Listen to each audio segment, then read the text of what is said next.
event at Schottenkirk Chevrolet Waukee means employee pricing for everyone. Buy like a Chevy employee in Waukee. Employee pricing on all 2018s and 2019 Colorado and Silverado 1500 double cabs. Even on Iowa's hottest selling SUVs. The 2019 Equinox and Traverse. 28% off new 18 Silverado 1500 crew cabs. 20% off 18 and 19 Sonic and Spark and 18 Impala. Used vehicle buyer on hand. Paying top dollar for your trade. Employee pricing for everyone. Schottenkirk Chevrolet Waukee. WaukeeChevy.com. Year-end close. Mid-American Energy and you, together partnering to change the energy landscape by pioneering money-saving, energy efficiency programs and building a new industry in Iowa, wind energy, all while keeping your rates low. So what's next? We'll keep delivering cost-effective energy efficiency programs while putting money back in your pocket. That's right. You decide how best to spend your savings. That's a partnership good for you, good for the environment, and good for Iowa. Another way we're obsessively, relentlessly at your service. Here's to everyone who believes in competition and good sportsmanship, who knows it's not about the trophies or the medals, but rather the lessons learned. For those who understand, it's not whether you win or lose, just that you give your best.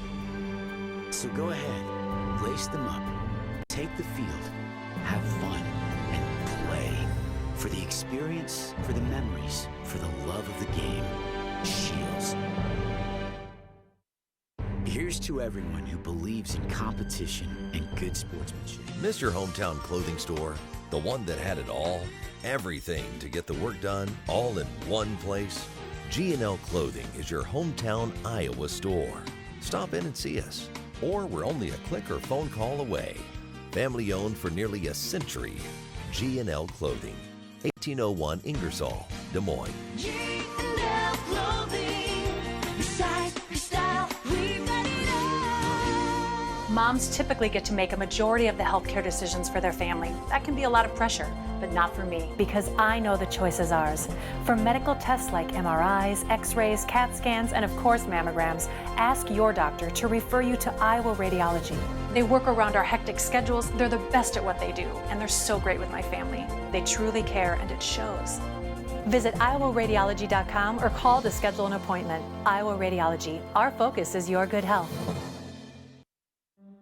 Is this guy a contractor who does good work or a contractor who needs work? For a reliable recommendation, trust the Better Business Bureau, protecting consumers for over a century. When you go to bbb.org to check out a business, you'll learn if it's BBB accredited, see its grade on customer service, and read honest, useful reviews from local people. For online recommendations you can trust, start with trust at bbb.org/Iowa.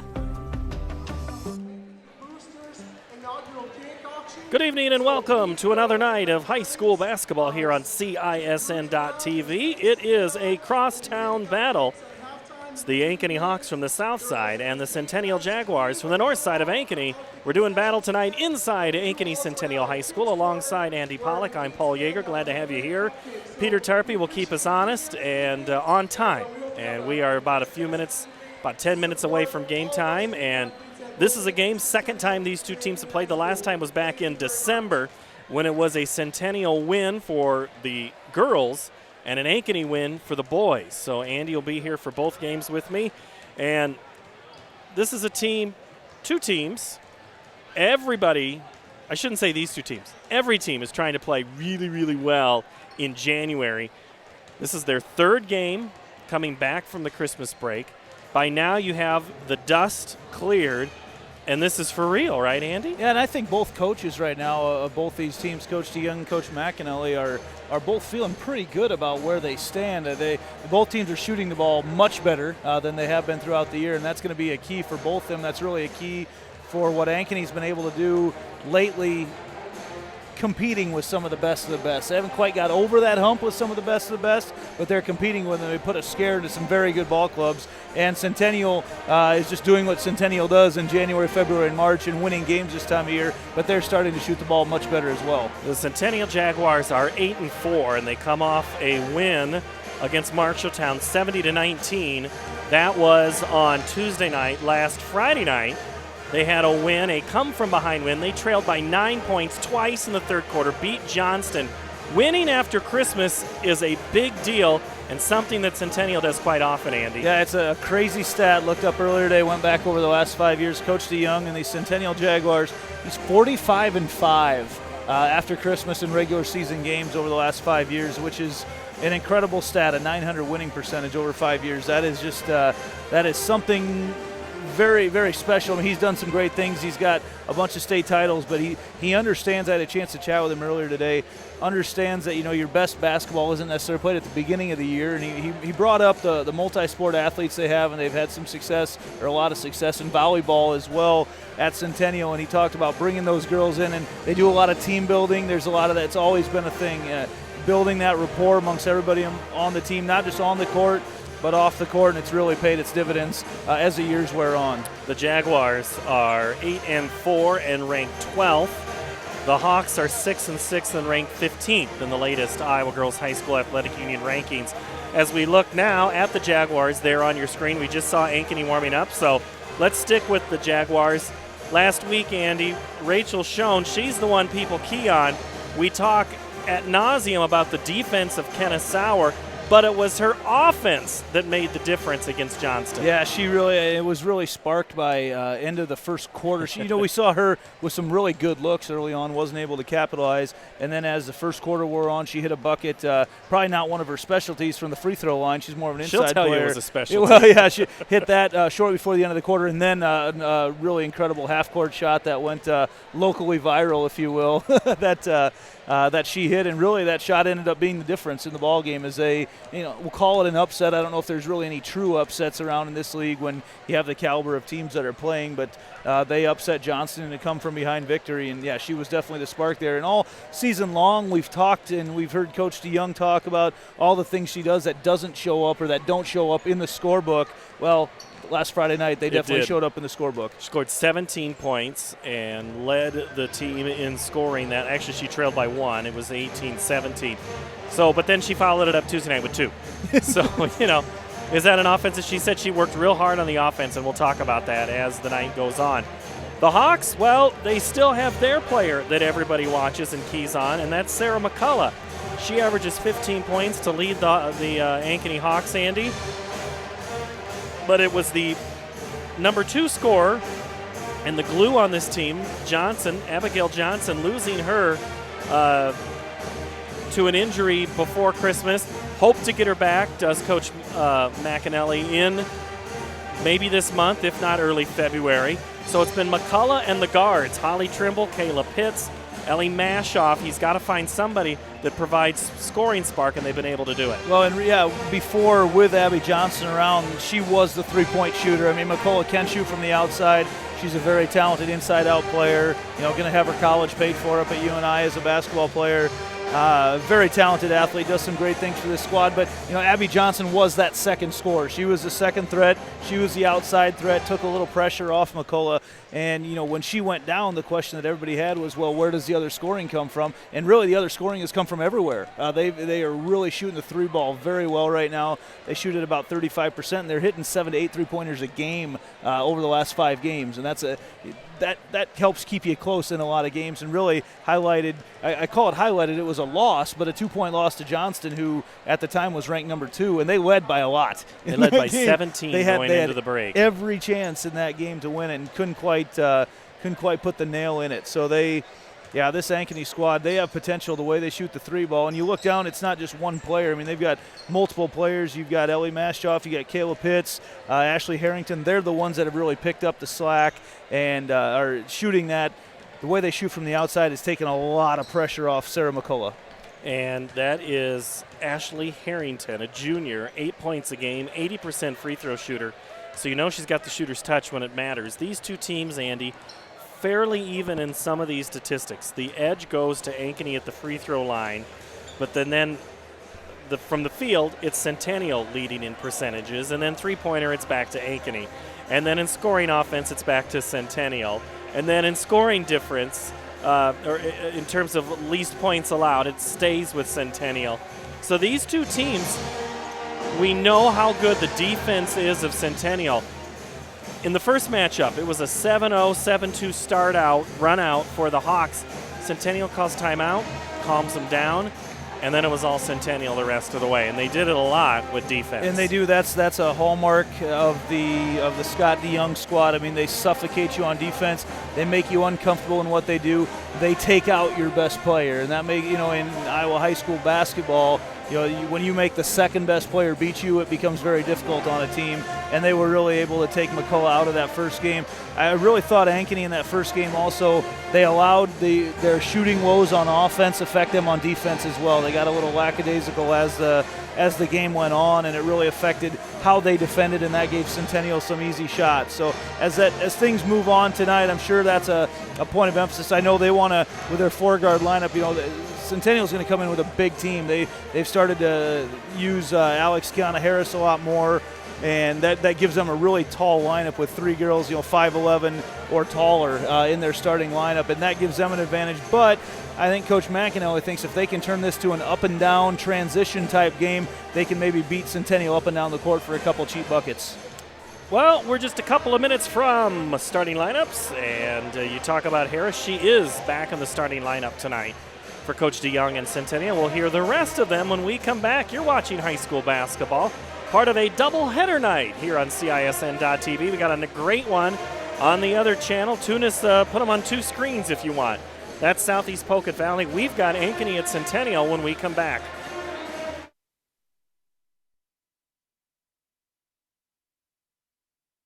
Hi, I'm Chris from Fireplace Superstore. You may have noticed it's starting to get cold outside, and if you're like a lot of folks, that old fireplace in your house isn't doing you much good. You need to replace that thing with a high-efficient gas fireplace from Heat and Glow. We're going to come in, take your old wood or gas fireplace out. We're going to replace it with a warm, cozy, high-efficient, easy-to-use fireplace from Heat and Glow. It'll be the best thing you ever did to your house. Come see us today, because nothing's better than a warm fire on a cold day. Hi, I'm Chris from Fireplace. Hi, Ron here, head coach of Westside Auto Pros. When your car's on the injured reserve, you want to get it back in the game as soon as possible. I know that. That's why you need to bring it here to Westside Auto Pros. I have a team of experts that can fix almost every automotive injury, whether it's a fractured joint, a brake, or if your car just got its bell rung, no problem. We can even do a complete physical on your car to make sure it's game ready for the entire season. So bring your car to Westside Auto Pros and we'll get it back in the starting lineup in no time. Hey, you guys are dogging it back here. Let's move it, move it, move it. You want to get stronger, faster, healthier. You want more. You want to be part of something bigger than yourself. A place for people of all ages, all walks of life, that provides opportunities for all to succeed. We do that. We're the why. Build more than muscle. Build a stronger community. You want to get strong. Welcome back to Ankeny High School, or Ankeny Centennial High School. It's the Hawks and the Jags. The second time this season. December 7th was your last game between these two. 49-27. Jaguars with the win when Rachel Schoen popped off for 18 points. Meg Burns had 11. And Kayla Pitts led Ankeny with 9. So we'll see how those two shake out. All three of those girls mentioned will be in the starting lineup. And we're just playing the open here inside. And good to see some students showing up. And I think Andy and I may have to start getting some students involved a little more. We'll let you know how that one plays out throughout the rest of the night. But now let's go down and meet the starting lineups for tonight's game, as well as the national anthem here at Centennial High School. Ladies and gentlemen, and welcome to Ankeny Centennial High School and Jaguar basketball. Tonight we will be recognizing our Ankeny Community School District teachers. Each varsity player will be escorted to the floor by a teacher who has made a positive impact on our students' lives. The Jaguars and the Hawks would like to thank all of the faculty and the staff at Ankeny Community Schools for their dedication and their service to our students each and every day. Please give our Ankeny teachers a standing ovation at the end of our introductions. From Ankeny High School, Rachel Crispin, accompanied by Angela Hansen. Belle Bassick, accompanied by Andrew Boska. Nicole Dacus, accompanied by Mrs. Brewer. Abigail Johnson, accompanied by Mrs. Cole Glander. Calissa Wright, accompanied by Mrs. Wineland. Jalen Keeker, accompanied by Mark Schmidt. Paige Ryburn, accompanied by Rebecca Norgard. Catherine Hersom, accompanied by Carol Walters. Holly Trimble, accompanied by Morgan Olson. Kayla Pitts, accompanied by Nick Nelson. Ellie Mashoff, accompanied by Mrs. Wineland. Ashley Harrington, accompanied by Mr. Lage. And Sarah McCullough, accompanied by Mr. Covington. For the Jaguars, Bella Robin, accompanied by Mrs. Blevins. Jenny Haig and Alexandria Kiana Harris with Mr. Klein. Lily King with Mrs. Larson. Olivia Anderson with Mrs. Harkin. Ellie Street with Mrs. Whiteside. Jackie Pippett with Mrs. Stossel. Lizzie Strom with Mr. Garner. Taylor Runchy with Mr. Richard. Rachel Schoen with Mrs. Thorne.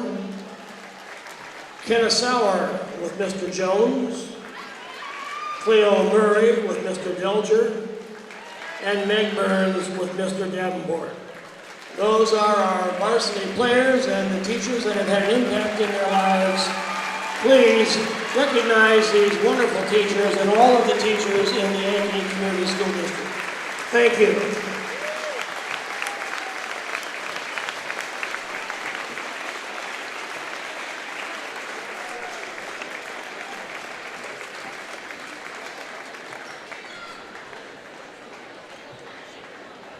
And now we'd like to continue with our introductions. Tonight's game will match the Hawkettes from Ankeny High against our own Ankeny Centennial Jaguars. Tonight's contest is a CIML conference game. Ankeny comes into this game with a 6-6 record, and they are coached by Drew McAnally. He is assisted by Seth Hargady. Ankeny Centennial has an 8-4 record. They are coached by Scott DeYoung in his 26th season at Ankeny and his 6th season at Ankeny Centennial. He is assisted by David Runchy, Dennis Albertson, John Mayfield, and Andy Fain. Now, let's meet the starting lineups. First for our visitors from Ankeny. Starting at a guard, 5'4" junior, number 20, Ashley Harrington. At another guard, a 5'7" sophomore, number 12, Ellie Mashoff.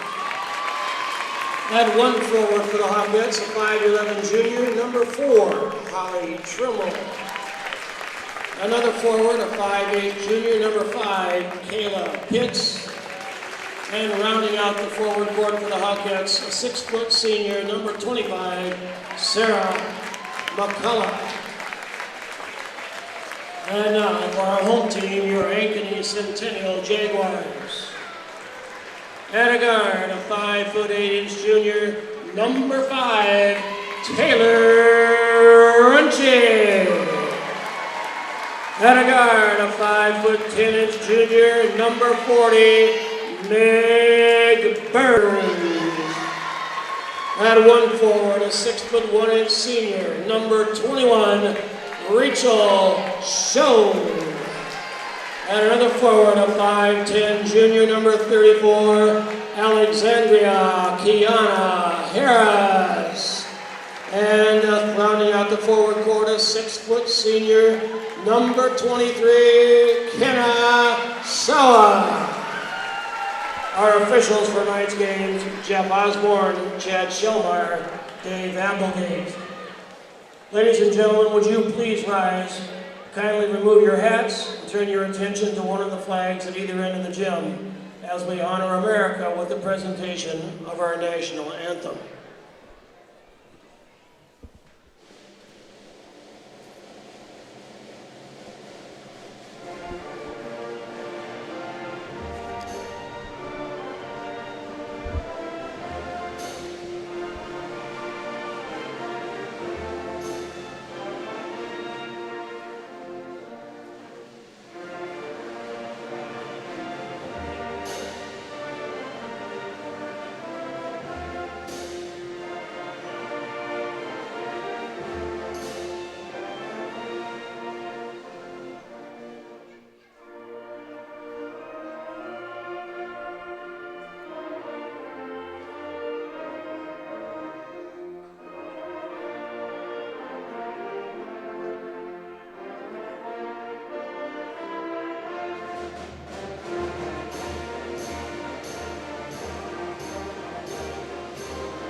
Our national anthem tonight from Centennial High School on the north side of Ankeny as we get you ready for high school basketball between the Ankeny Hawks, the road team in gray tonight, and the Centennial Jaguars in their home white uniforms trimmed in black. It's Holly Trimble, Kayla Pitts, Ellie Mashoff, Ashley Harrington, and Sarah McCullough for the Hawks, who are 6-6 on the season. And for the 8-4 Jaguars, it's Taylor Runchie, Rachel Schoen, Kenna Sauer, Alexandria, Kiana Harrison, Meg Burns, Andy Pollock.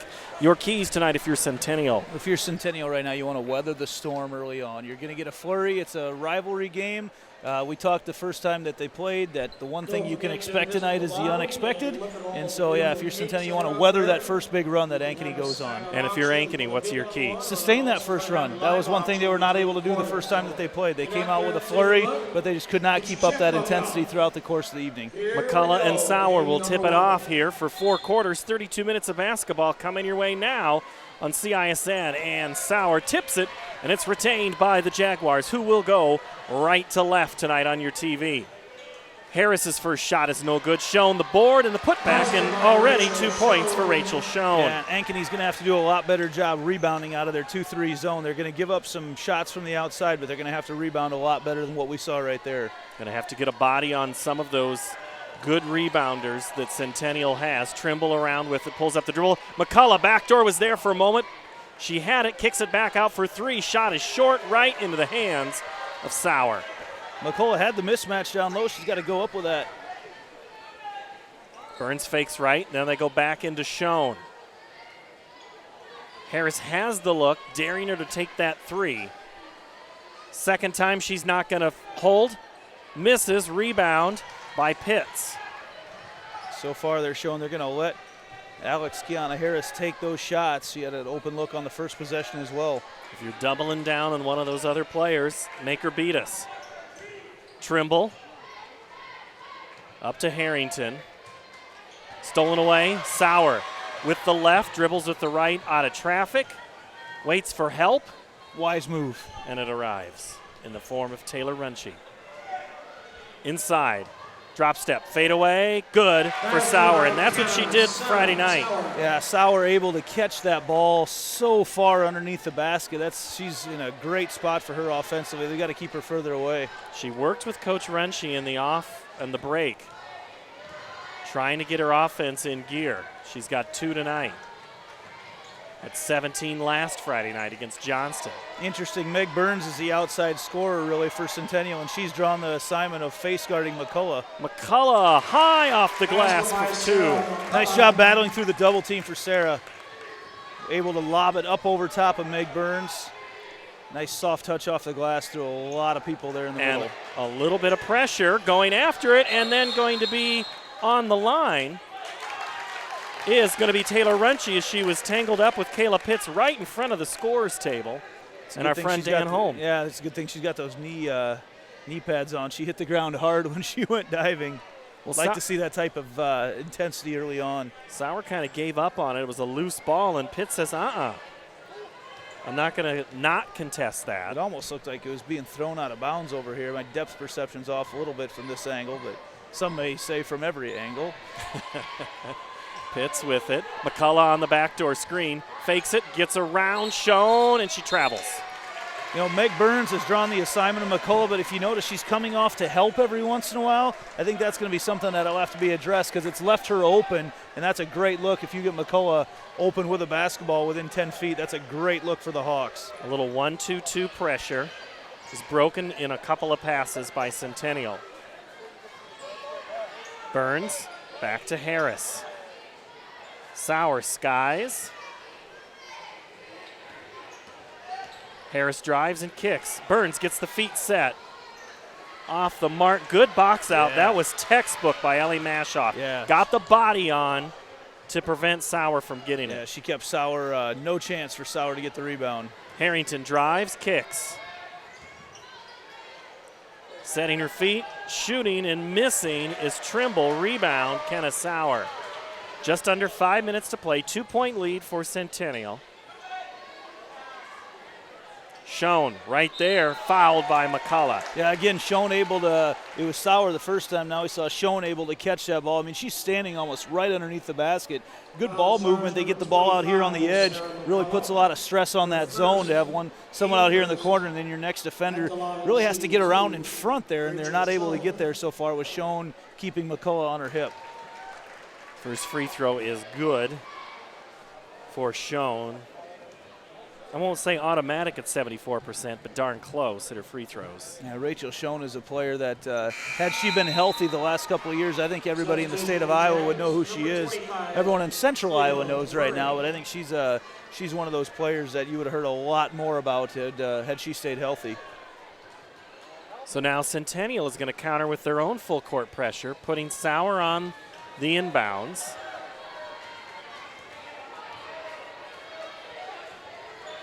Pitts will dribble up. Some token pressure there. Just kind of keeping teams honest. Open for a moment was Mashoff. Boy, I think some in the gym wanted her to shoot that.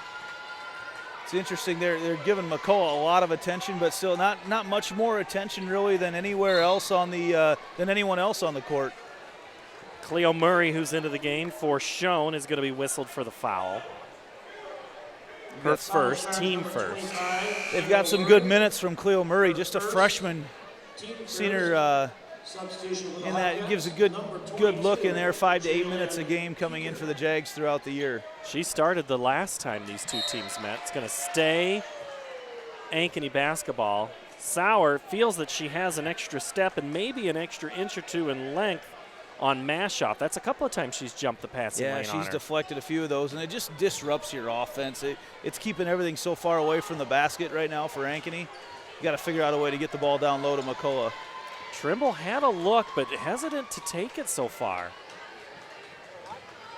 McCullough drives on Burns, who's drawn good defensive assignments this season. Backdoor cut, denied Taylor Runchie.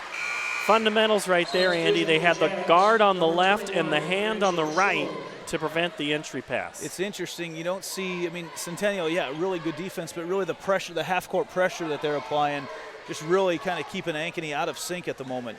Mashoff with it on the wing. McCullough, bounce pass, open look, missed, and then taken away. Great interior passing, just not quite able to finish for Keeker. Keeker, who's into the game. Really a nice look as McCullough drew the double team down there. 6-2. Jaguars in control. Three-pointer on the way, and good for Ankeny. Three-point goal by Ellie Mashoff. Ellie Mashoff. Yeah, good look. They really are going to be able to extend that Jaguar defense if they can hit a few more of those early on here. And we're going to have a jump ball, and it'll go back to Ankeny.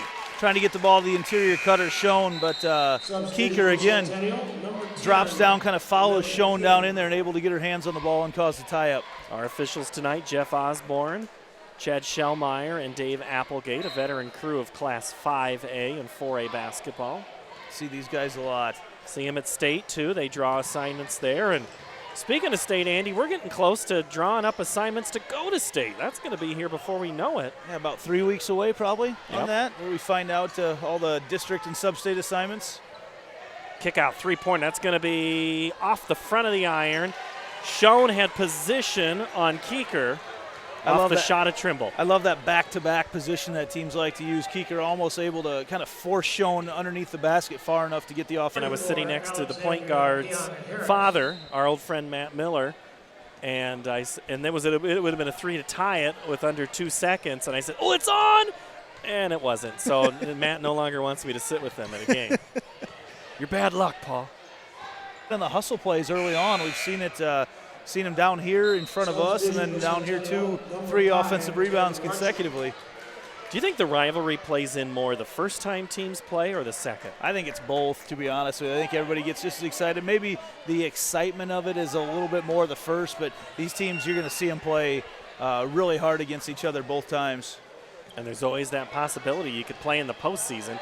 Textbook passing by Centennial there. Lily King into the game.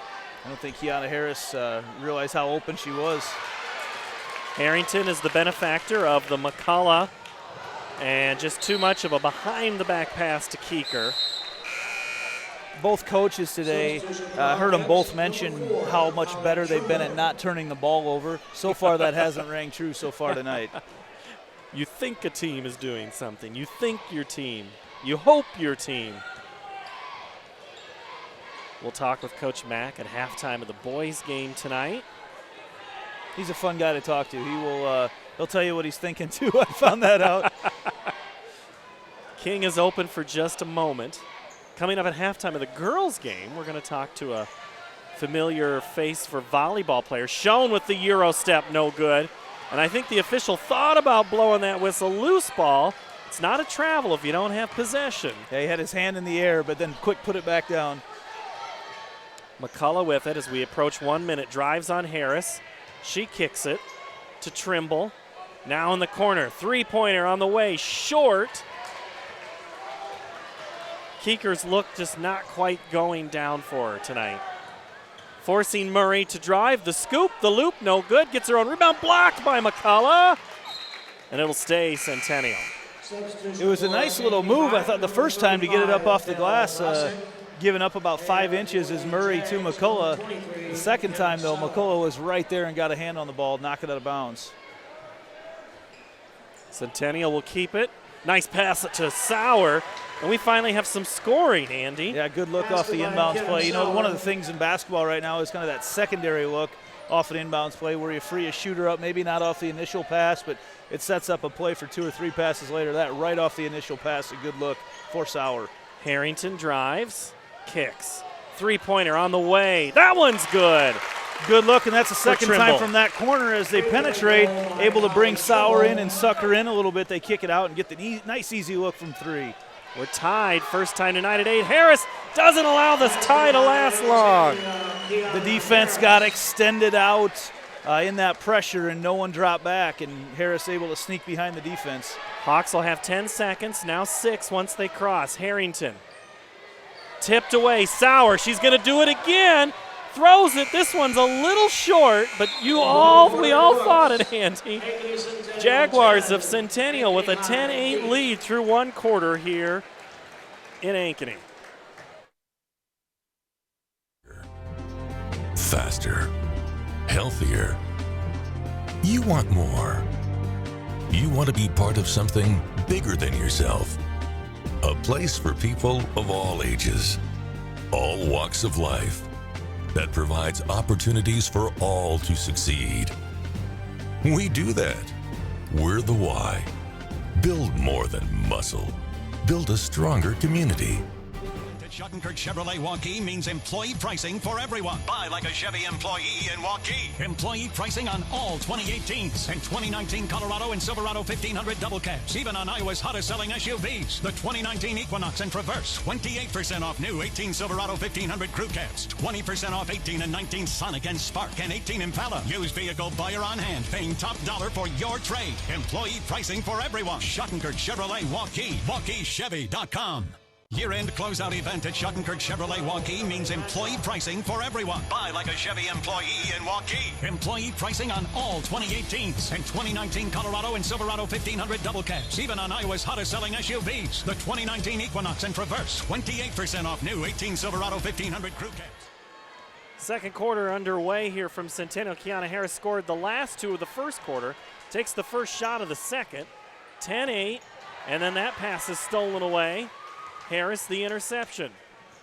Sauer runs the point and then throws it into the front row of the managers, which earlier, Andy, I thought it was going to be really good seating for some people. It turns out it was teachers. That was a nice event. Really neat thing. Each of the players for each team walked out with a teacher that's had an impact on their life, and they got introduced with the starting lineups. Really neat moment here at Centennial. Both teams were out there. Teachers that have probably moved around the district a little bit over time, so chances are the girls knew almost all those teachers.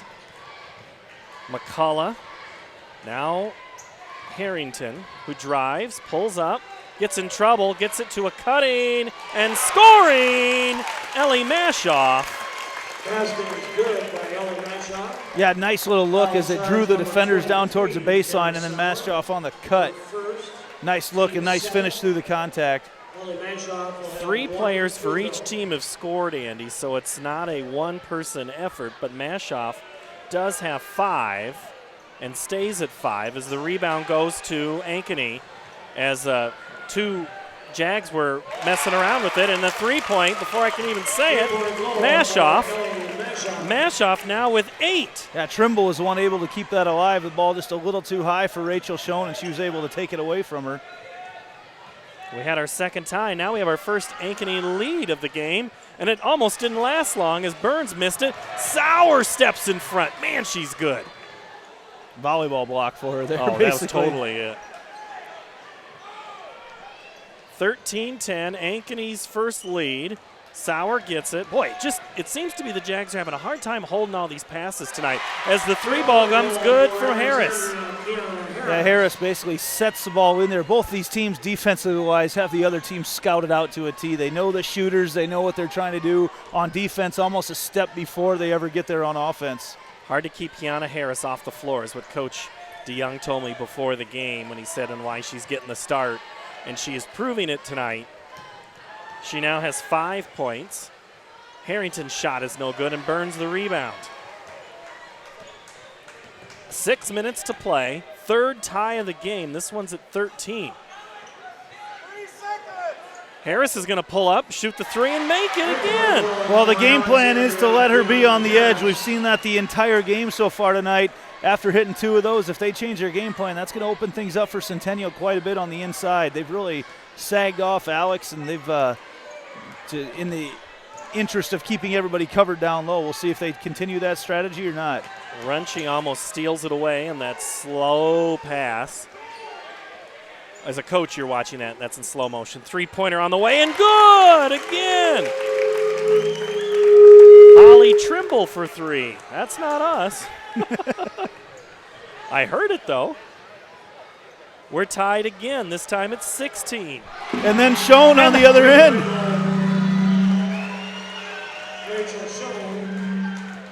Somebody's got a mic open. Yeah, not us, like you said, not us. Boy, both coaches, though, talked beforehand about how they're shooting the ball better. Have we seen it here tonight or what?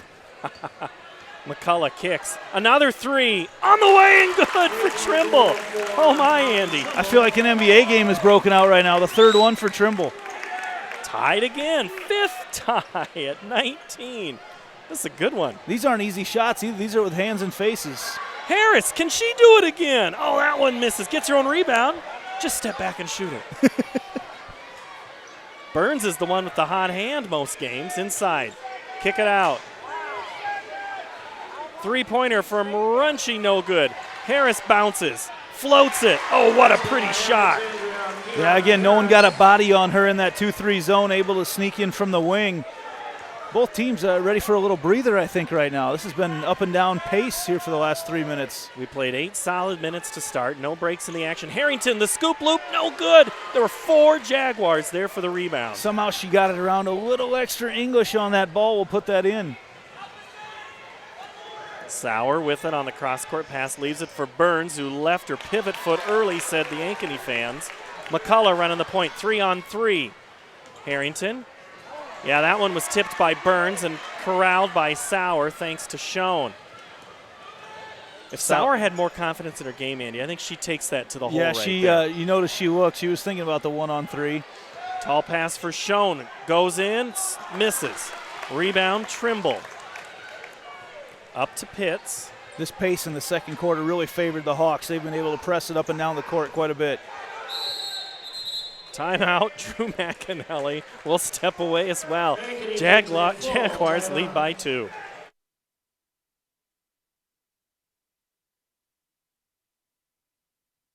Who knows it's not about the trophies or the medals, but rather the lessons learned. For those who understand, it's not whether you win or lose, just that you give your best.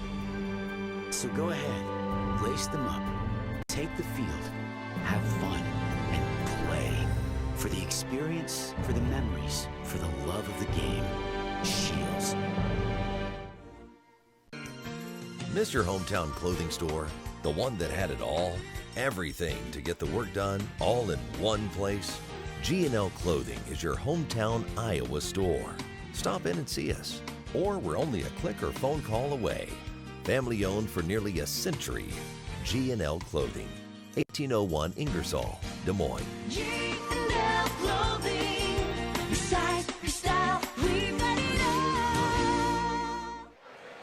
For the Jags, numbers 10. Andy, we've had 5 ties, 15, which means we've had, 6 lead changes then? Is that the way that works out? My math is no good. 21-19 right now. Centennial in the lead as the fans make their way up on that right side. Got to see some more student body action here. In our day, Andy, that was the thing to do. Now, granted, it was smaller town, so there wasn't much else to do. We had, there's more people in this gym than we both had in our towns growing up. I think so. McCullough way out. McCullough's been quiet in the second quarter. It's been all Holly Trimble. Yeah, they haven't needed her. I mean, she's drawing a lot of attention, but the way the Hawks are shooting from the outside, McCullough is a diversion right now. Pitts with it. Now Trimble, who's got a hand on her face, goes back door. Going up and strong, too strong is McCullough. Would have tied it. The help defense coming from Taylor Runchie there on the backside. McCullough shooting over top of her, but Runchie stays straight up, able to alter the shot just a little. Inside, now back outside. That's Pippett into the game. Smaller lineup right now for the Jaguars on the court. Burns has it swatted away, kind of letting both these teams play, and a loose ball finally corralled by Centennial. Schoen fighting in there, camped out in the lane. She's the scorer on the court right now. And guarding her is Trimble. As McCullough plays sag help defense, shot is blocked by 2 different Hawks, and then we're going to have a foul. They're going to call Pippett or Schoen on that? No, that's going to be Schoen. She came barreling in trying to get the rebound and really just took out Pitts. Yeah, it is who she was battling with for quite a while in that possession. That's her second foul, Andy. Only 3 team fouls. It's been a physical game, but I love the officiating style of this game. They've let everybody go up and down the court. You barely even notice they're here. Coming up at halftime of the girls' game, we'll talk with Dave Wims, former head coach of the Ankeny Hawks volleyball team. Well known around the state. I believe he's in 1, if not 2 Hall of Fames. Very in tune with Central Iowa, and in particular Ankeny athletics. You see him everywhere. He was at our last game and had an exchange on Twitter. And so if you follow us on CISN TV or at Knights and Clones or at Paul Yeager, you might catch in some of that conversation. Coming up on 90 seconds left to go on the half. Hawks looking to tie it up or maybe take the lead if Trimble can pull the trigger on another 3. Ankeny running 2 cutters on the way through. Trying to get it to Pitts, maybe on a pick and roll for Trimble. They're going to have to get rid of it because that's going to be 5. Whew, that's 4 3/4, I think. No, most of the time they've had McCullough just hanging out around the three-point line. If they can keep her out of the lane, it allows other areas there for penetration. Now a minute. Harrington's not afraid to drive. Kicks it to McCullough. The left-hand shot is good. Boy, they made the Jaguars defend for a long time right there, and then at the very end, McCullough goes to the left hand and battles through probably a little bit of contact and able to get it in, tie it up here right before the break. 48 seconds to play. Centennial's built for this. About a 58-second possession, I believe, on the way here. Harris, turnaround, falling backwards. Rebound comes out to the Hawks. Harrington with it. Oh, cutting underneath was Keeker. She gets into trouble and travels. That's the transition look the Hawks want to get into. That's almost perfect. If Keeker can catch that ball just a little bit earlier off the pass, she can go up for a layup, and those are the looks they want right now. Schoen comes in. Harris goes out. Schoen's got 2 fouls. I don't think she's in to play defense here. She's in for her offense. Got to get her started if you're Coach DeYoung, don't you, Andy? Yeah, there's been so much attention drawn to her, and that's what's allowed Alex Kiana Harris to – ooh, that's not a good look. Stolen away by Pitts. Not the look they wanted with 30 seconds left. Right to Pitts. Oh, nearly a travel. Pitts with it. She's tied up. As Mashoff didn't know what to do with it, Burns steals it. That's too far out to have an entry pass. And that might have been on McCullough, and that's her second foul if it is. Might sit her on the bench just for the end here. You don't want to get a third foul with 11.2 seconds left. Yeah, that's McCullough's second foul. So now you're going to leave McCullough out with 11.2. Interesting. You might see, as much as the Jags want to get it, is she going to come out here? Yeah. And say, I think you saw the Jaguar staff kind of identify McCullough as having second. You all kind of saw them all pointing at her, take the ball at her here, and that's a good move by Coach McAnally not to have her in with 11.2 seconds left and get that third foul. I think one of Mac's assistants yelled, that's two. 10 seconds, now 8. Stolen away again, 5 seconds for the Hawks. Up ahead, Harrington, 3.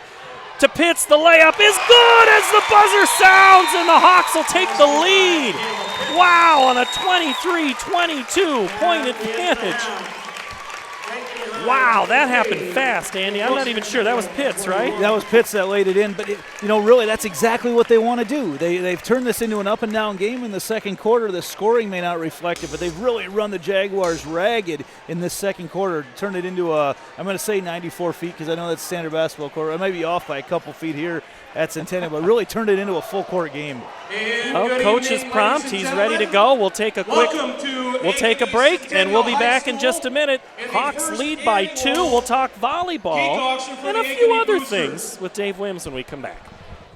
20% off 18 and 19 Sonic and Spark and 18 Impala. Used vehicle buyer on hand, paying top dollar for your trade. Employee pricing for everyone. Schottenkirk Chevrolet Waukee. WaukeeChevy.com. Year-end closeout event at Schottenkirk Chevrolet Waukee means employee pricing for everyone. Buy like a Chevy employee in Waukee. Employee pricing on all 2018s and 2019 Colorado and Silverado 1500 double cabs. Even on Iowa's hottest selling SUVs. The 2019 Equinox and Traverse. 28% off new 18 Silverado 1500 crew cabs. 20% off 18 and 19 Sonic and Spark and 18 Impala. Used vehicle buyer on hand, paying top dollar for your trade. Employee pricing for everyone. Schottenkirk Chevrolet Waukee. WaukeeChevy.com. Year-end closeout event at Schottenkirk Chevrolet. Mid-American Energy and you, together partnering to change the energy landscape by pioneering money-saving, energy efficiency programs and building a new industry in Iowa, wind energy, all while keeping your rates low. So what's next?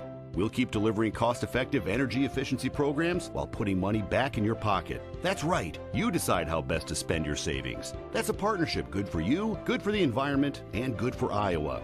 Another way we're obsessively, relentlessly at your service. Miss your hometown clothing store? The one that had it all? Everything to get the work done, all in one place? G&L Clothing is your hometown Iowa store. Stop in and see us. Or we're only a click or phone call away. Family owned for nearly a century. G&L Clothing. 1801 Ingersoll, Des Moines. G&L Clothing. Your size, your style, we want it I'm having State Fair flashbacks all of a sudden when I hear all this auctioneers. I'm going to go buy some cattle. There you go. Keep your hands down, Coach. Yeah, Otherwise, okay. they might make you buy a cake or something. That's what I mean. I've been to those auctions before. That's what happened. Dave Wims, good to see you. How you doing? I'm doing great. How's retirement treating you? Retirement's good. I'm retired in teaching, but I still coach and do a little substitute teaching once in a while when they call me. Yeah, so you know this town pretty well, and you've learned this rivalry. And as it's gone like everybody else has, but former coach for the Ankeny Hawks on the volleyball side. Let's talk volleyball. Okay. This is one of the towns, probably the best town for volleyball in the state of Iowa, or is that just a biased statement? Well, there's some pretty good towns in Iowa for volleyball, but a lot of talent here, and especially this past year, you had 4 top players going into Division I, and you have another one next year going to Wisconsin, and then the South has a girl going to Notre Dame, Schroeder. So there's a lot of talent here. So, like many sports, Andy and I have discussed this and familiar with it. His girls are in every sport, it seems, and they're playing at a young age. Yep. Why is it so important for sport to start at a young age? Well, the sooner you get those fundamentals into them, the more they can become creative as they get older. And just the more time you handle the ball at a young age, the more you develop that passion a lot sooner, and then when they develop that passion a lot sooner, they just go out and work at it on their own. And that's what you're looking for. So do you think there's more playing youth sports, youth volleyball specifically than there used to be? Volleyball right now has really taken over nationwide, and it's the #1 sport for girls. It is in Iowa, I know. It's the highest participatory. All the way across the board in the United States, it's #1. Just so many girls playing it now, and it's just fun to watch and be a spectator of it. And the girls develop at a younger age, and they just carry on. The best thing happened in Ankeny is the split, because both teams have really been great. I can't imagine one team in Ankeny. Could you imagine a super team like that, though? Yeah, it would be a super team. All right. Both teams have made it to state the last few years, and of course, Ankeny Centennial winning state 4 out of the last 5 years. It says a lot about the program and what's going on here. So you were at the basketball game last Friday night, right, against Johnston? Oh, yeah. So Andy was down by Coach Reinhardt at the end of that girls' game. Oh, yeah. And he said, man, listen to how intense she is during basketball. I can't imagine what she's like in volleyball. You weren't that excited, were you? Oh, I was a pretty calm guy. I just kind of sat there and let my assistants take it. Yeah, right. No, I was in every play. It's just the way you have to be. You have to sell the kids, and that with enthusiasm. And when you're enthusiastic, that carries over to the kids. And they want to do good. So I think I saw you at a basketball game one night with a notebook and scribbling some things out. Or you doing a little scouting, or what are you doing? Well, I talked to the boys basketball coach for Ankeny, because most of the time I sub there, and I was just trying to point out to him, point efficiency. Every time you get the ball, you need to be efficient with it. And so I was just keeping track of the times they had the possession and how many points they came up with. And then at the end of the game, we talked, and I showed him. I said, look, you had the ball all these times, and this is what you came up with points. And of course, that night happened to probably be we were probably playing Centennial, and Centennial just couldn't make a basket. No. I felt sorry for him. It won't be like that tonight. No, I think in that game it was 27-4 in the second quarter. Right. And Centennial got within 4 late in the game. Yes, they did. And again, that's ball efficiency. Ankeny had the ball as many times as Centennial, but they scored early in the game, and then Centennial scored late in the game, and that's why it was such a close thing. So efficiency with the ball is important. Just running up and down the court doesn't help you. So Coach Carlson asked you to do that. Is that something that you wanted to do, or you do at home, or is it just a coaching thing? You can't give it up. Yeah, I coached basketball for 20 years, and then I did volleyball also for 34 years. So there's 20 years that I was doing both. My fault. We got to get a better table for us both. We're leaning on that. Sorry. So in my early days, I did girls volleyball, and then took a night off, and then started the boys basketball, and that's the way it was for 20 years. And so I kind of know the game and what to look for. And it was hard to give up basketball, but I did. Was that with Coach Peterson? No, I was in several schools before this. Yeah. Where else have you been? Yeah, I've been in Waterloo at a private school there, Walnut Ridge. Now it's Waterloo Christian. Cedar Valley Christian or something like that. Yeah. I was in Bedford, Iowa. Then I went out to Nebraska for a couple years, and then I ended up at North Kossuth, which is Union now. Yep, North Union. And then I came here for 15 years of my teaching. You had some pretty good volleyball talent come through. I remember when I first moved to town, it was just incredible to see those teams. How much do you keep in contact, and how important is it to keep in contact with those players for the next team and the next generation? Yeah, I do keep in contact with them with Facebook. If they're on Facebook and I see them, I'll friend them, and they'll friend me. And then I just kind of watch what they have to say, if they say anything on there. And once in a while, run into them at Hy-Vee or some store or something like that, and just see how they're doing. And it's a lot of fun to stay up with them. From a program standpoint, is it important to involve alumni in and give the current players someone to talk to or bring in and listen for advice about just how quick that season goes? Yeah, that's exactly right. And so just like Jess here, she uses her alumni to tell them what it's like to go to state and what it's like to play. And then those girls that are playing carry that same element down into the lower grades, and the little kids come and watch them. They come to the camps, and we get our high school girls working those camps, and so they look up to them. And so you're always reminding your athletes, no matter where you are, people are watching you, and you need to be a good example, not only just on the volleyball court, but off the court too, and because you're always influencing people, and that's really important. It's always something, isn't it? Oh my, oh yeah, that's what it's all about. Next generation. All right, well, let's ask you. I like to ask the guests at half. What'd you see in that first half? What's Centennial doing right? Well, Scott's. Coach DeYoung, he's very fundamentally sound, moves the ball around, and works for a good shot by certain players, and try to get it inside and go up with it. Ankeny's doing a good job of collapsing in the middle, and when they did that, then Centennial had a couple outside shots and made them for some threes. And but the nice thing I think right now is that Ankeny is holding their own, and they're staying organized and handling the ball pretty good, and getting some nice shots in there by a lot of people. The one girl's hitting good from the outside. Well, Holly Trimble has 9, all 3 via the 3, and Right. Sarah McCullough with 4. Right. She's hardly touched the basketball in the second quarter. They're really fronting her from getting the ball. Yeah. And then when she does get it, they're sending a girl in from the backside to double team her. So when they do that, she's got to be able to kick it out, find the open girl, and then that open girl either got to penetrate, shoot, or find another girl and move the ball faster than the defense. So, a lot of good things are happening out there. All right, well, I'll let you get back to your seat. Thank you so much. Well, Good to talk to you. Yeah, thanks a lot. Appreciate it. That's Dave Wims, former head girls volleyball coach at Ankeny High. And Andy Pollock and I will take a quick break and be back to recap and the first half and get ready for the second half. This is high school basketball on CISN. Ankeny leads by 2. Back after this. Superstore. You may have noticed it's starting to get cold outside, and if you're like a lot of folks, that old fireplace in your house isn't doing you much good. You need to replace that thing with a high-efficient gas fireplace from Heat & Glow.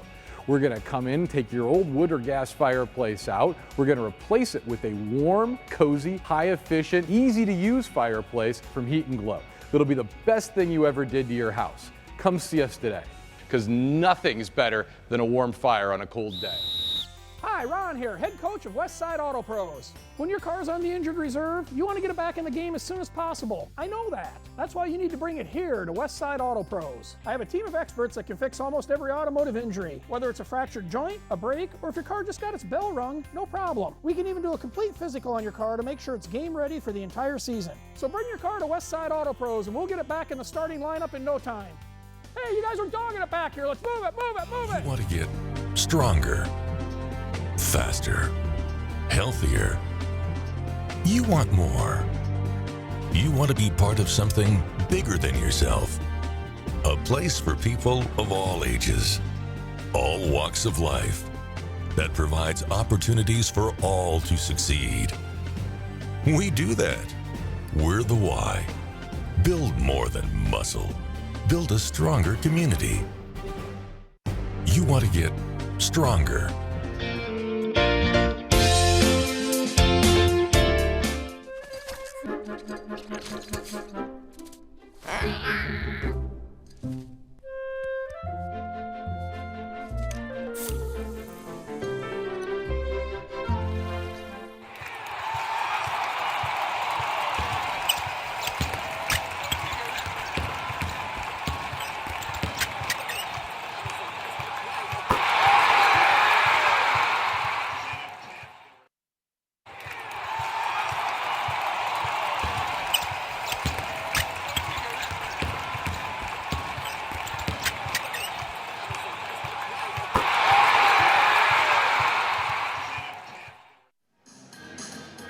I'll tell you what, it's almost like a college atmosphere here tonight, Andy Pollock. There is so much going on. We had a cake auction.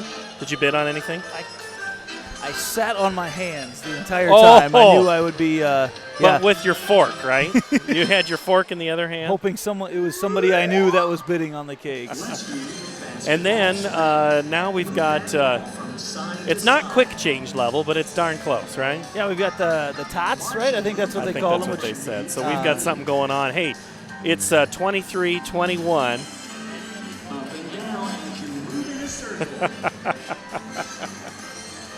Oh, Peter Tarpey, always with a line. Hey, we got a lot of people starting to file in. We know there's a lot of people watching tonight, so we say hello wherever you may be around the world, or maybe around Ankeny, around the southeast part of town. Jason, our friend Jason Girth is watching, so we got to give. So there must not be Southeast Polk. Southeast Polk home game. They're on the road tonight. They're Valley, at Valley. Southeast Polk leads 46-34. Another game on CISN tonight is the Valley and Polk contest. So Peter's thinking, wow, I think Southeast Polk, I've yet to see them in person, only seen them on tape, heard the stories, and talked with lots of people. That's still probably one of the best two teams in the state. Agree. Southeast Polk right now, if you talk to several other coaches around the area, the scores that they're putting up are almost scary. It's really tough right now for teams to stop them defensively. And, that's the team, I think, right now that everyone's kind of looking to. They do have a loss, but, that's kind of who everyone is looking at in this part of the state right now is kind of the standard. And that is tonight at Southeast Polk is second-rated. Valley is fourth. Iowa City High still number 1 in Class 5A. So Polk leads Valley 46-34. Our friends Dar Danielson and Trent Condon with the call on the other feed tonight here on CISN TV. Ottumwa leads Roosevelt 21-20. Waukee doing okay against Marshalltown 50-8. And Dowling leads Urbandale 37-32. So those two teams, Andy, Urbandale and Dowling, are kind of wild cards as well. Dowling's got Caitlin Clark. We've talked about that. They have the addition now to their team since the break. Urbandale, really good players. There's 3 really good players on that team. I don't think anybody wants to play Dowling or Urbandale or either of these teams, Centennial or Ankeny. The way, especially that Ankeny has shot so far, and the way that they're shooting tonight that we've seen as well. You mentioned Dowling with Caitlin Clark, they have the potential to beat anybody. If she's off, that's where they really need to develop another scorer. Like you mentioned, Urbandale's got some great players. Valley, they've got a couple really nice players down there as well. And there's some really high-caliber players around here that make their teams better. But those players by themselves are capable of really going off and beating anybody on a given night. I didn't hear anything you said because somebody just brought up a walking taco. I caught a whiff of it. I could smell that. I caught a whiff. I'd like to say hello to the folks in the concession stand, and we know that they've got us on from time to time, and say hello to them and their hard work they've been doing. The cake auction's going on here tonight at Centennial. Yeah, how about that? The bands playing. Man, we got all sorts of stuff. Those cakes, they wheeled them around, and that was pretty impressive. I'm going to see if I can find some pictures of some of those on Twitter to retweet throughout the night, because the work gone into some of those. I think we saw one cake go for $850. Nice. There at the break. Pretty impressive. Yeah, it was. There's some works of art out there. I'd like to taste a piece if someone happened to win one of those that I know. Well, my thanks to Dave Wims for coming up and talking with us. Always good to hear what he has to say. And I saw him at the Centennial Ankeny game the last time, and he was kind of giving me a little insight. And you know how you coaches are. You just can't give it up no matter what the sport. It's interesting. You're kind of always breaking things down, and I don't know that we look at it from a different point of view, maybe just a little more expanded point of view than everybody else as you watch a game. And it's crazy. My highest level of coaching basketball is 4th grade girls. I feel like it's made me a pro. It's the skills carry on all the way through, and you're really, sports are sports. The goal is to get the ball in the hands of your best athlete with in front of someone that's not as good an athlete. That's true of any sport. When I may say it that simple, it sounds like it's pretty easy to figure it out. But sometimes you need somebody else to step up who might not be your leading scorer tonight. As you look at, now we're at Centennial. Let's talk Centennial here for a little bit as Peter's moving around. Rachel Schoen, the best player on the floor for the Jags for statistics, averages 13 on the season. She's got 6.5. It's the leading scorer, Alexandria Kiana Harris, with 10. They left her alone. They have looked, as you look at their defensive game plan right now for Ankeny, it's going to be we'll cover everybody. Alexandria Kiana Harris, you're free to shoot from wherever you want. And I can't say they made her pay. She's made them pay so far, but I think we got her at 2 for 4 from three-point land, and she's hit a couple shots in the lane as well. So a good start of a good night for her. She's going to have to pick up the scoring. If they don't change the defensive game plan, she's going to have to continue the scoring pace in the second half. And the Hawks come to the bench. Holly Trimble, 9 points, over her average of 4, and she's done it all via the 3. And it's a lot of it is that the pace that Ankeny has created in this game, up and down the court, pressuring the ball everywhere. They've really kept, after that first quarter, they've kept Centennial a long way away from the basket and forced them to get out of their comfort zone, which is kind of the flip side of what we saw in that first game, but they've upped the defensive intensity. It's led to some run-out baskets, and it's led on the pressure that they've applied on the defensive end has led to just kind of Ankeny Centennial on the defensive end running all around and trying to get organized, and it's caused some great looks for the Hawks. All right, we're just moments away from this extended halftime break. Feels like we're at the state tournament, and they got to give some guy up above lots more time to talk before they start the halftime, or the second half. Wonder when that's happened. The Hawks will bring out their starters. Ellie Mashoff has 8 to finish out, and Sarah McCullough with 4. So only 3 Hawks have scored. Oh, 4. Sorry, Kayla Pitts has 2. She had the 2 to get us started, or to get the lead, and Ankeny has the basketball to start. That is Kayla Pitts. Also out there is Ashley Harrington, Holly Trimble, Ellie Mashoff, and Sarah McCullough, who has the basketball. Drives in. She's blocked by both Schoen and Harris. Whistles kept in the pocket there on that play. Good no call. Yeah, the official said they stayed vertical, and that's the emphasis, right? The post players stay vertical. They'll pretty much allow you to do anything then.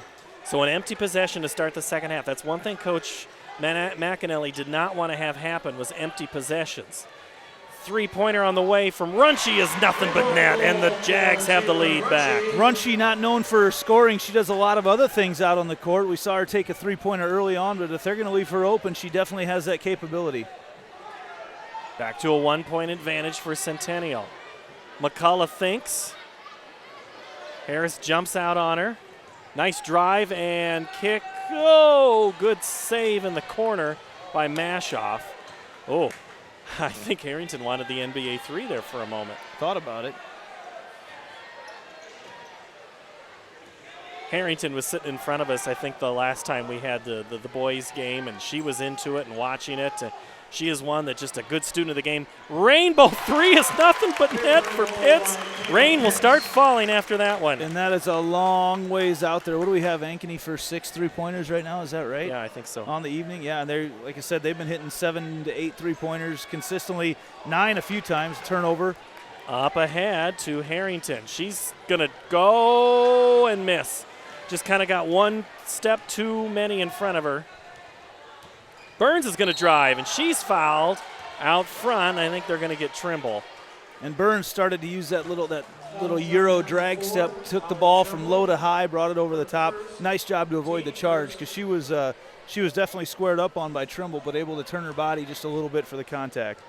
Burns, no points so far in this contest. When she finally gets a chance to shoot, she scores. Well, we saw her draw the assignment of covering McCullough in the first half, and I'm not sure they're going to stick with that. I haven't noticed if it's on the screen switching or how, but it's been Kiana Harris has been the one that's been covering McCullough everywhere on the court in the second half, and that may be to keep Burns a little fresher on the offensive end. Burns hits them both, and we have our 7th tie of the game at this time at 26. Yeah, I think that's what they've done. They've got Kiana Harris. Kiana Harris is covering McCullough right now. Give Burns the opportunity to maybe free her up on the offensive end a little more. Harrington thinks. Pitts with it. McCullough gave the eyes that she was open. Mashoff. Couple of buckets there in the first half. A lot of long passes with both these teams tonight over top of the zones. And McCullough can't put the ball on the floor because there's about 5 different legs there in the traffic zone. Talked in the first quarter about teams able to catch the ball down under the basket. Well, she was literally under the basket right there. That's the one just a little bit too far, not able to score from there. Sauer put on Trimble here in the second half on the defense. Harrington drives, kicks, and there's Sauer. Look out. Kenna will lay it in for 2.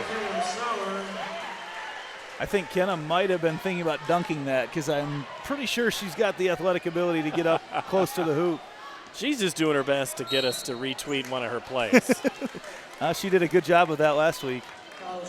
Burns is going to be whistled for a foul out front. I think Coach McAnally's been working the officials there to get a little hand check called. He's fun to watch during the course of the game. He's very animated. Oh, that's a tough pass. Mashoff gets past Burns and misses. Shown the rebound. A lot of body in there that she had to battle through. Burns stayed right with her, though. Harris kicks. Ooh, Runshie didn't even look. Burns will shoot. And it'll be a rebound for Trimble. That's the look they want if you're the Jags. Mashoff inside to McCullough around Harris kicks. Harrington pulls it. And no good. Burns and Mashoff were tied up in a nice box out there, and it comes out to Centennial. Yeah, Burns able to reach her hand over the top and tip it over to Sauer. All zone all the time for the Hawks. Forcing that great Centennial passing attack. Schoen misses, powers back up, and she's fouled before the shot by Trimble, so we'll have some free throws coming. I can say it was on the shot. Schoen was able on the rotation of the defense. Whistled. Oh, it was interesting. Okay. On the rotation of the defense, I thought Schoen didn't quite see Sauer sneaking underneath. She had a wide open layup, took it herself, and obviously a good decision right now making the shots at the free throw line. Number 22, Jalen Keeker. Shown the free throw. For the Jags, number 10, Lil King. Extends the lead to 3. They're going to leave McCullough in there right now with 3. Why not? You've got 5, right? Schoen makes them both. She now has 8. And the lead is 4, the tie for the biggest of the game for either team. Keeker travels. No, I think they got Runshie. Wait a minute. Yeah, they got Runshie reaching in on her, I believe, as she went by.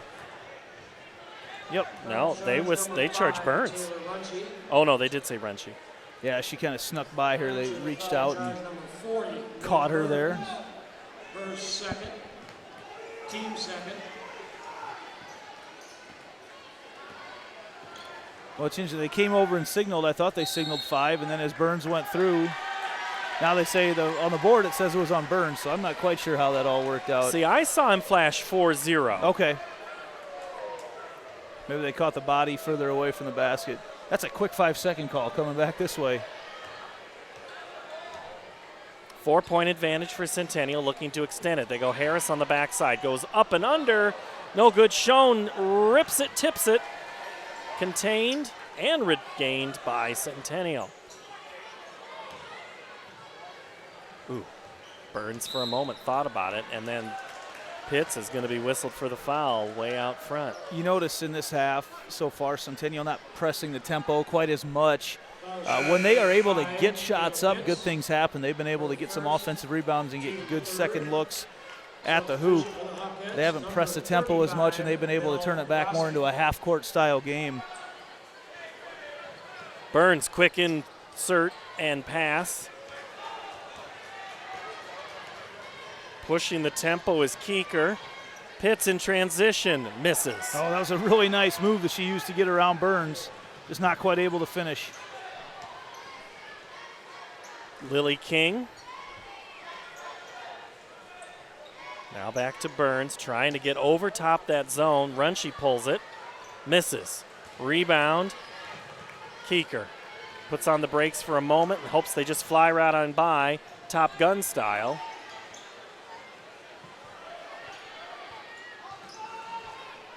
Boy, and Trimble not even really trying to take that shot, so they must be looking something different. Yeah, she's more of a rhythm type shooter, though. I mean, you got to catch it at the right spot to go up. 30-second timeout. Yep. They'll take a quick break as they trail by 4. Here's to everyone who believes in competition and good sportsmanship, who knows it's not about the trophies or the medals, but rather the lessons learned. For those who understand, it's not whether you win or lose, just that you give your best. So go ahead, lace them up, take the field, have fun, and play. For the experience, for the memories, for the love of the game. Shields. Ankeny takes a timeout. Trail by 4, 2:39. Paul Yeager, Andy Pollock with you here tonight. This one's a fun one, Andy. Throw the records. Oh, that was me. What did I do? Pulled my own headphone up. Can you hear? I got nothing. You can hear us? All right. You can hear me. We can't hear each other. We'll get that worked out. Don't you worry. That's what I did. I hit the switch. Jump ball. It'll go back to Centennial. Couldn't even hear myself think. Man alive. If we can't hear each other talk, it's a pretty quiet room. Then I end up talking to myself the whole time, and that's just no different than any other day. We know many people are watching us with the sound down, so it doesn't really matter. Gavin Sandvig in the house right now. Goes to the same barber I do.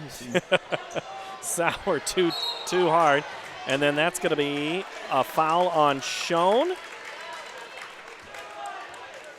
White 2-1.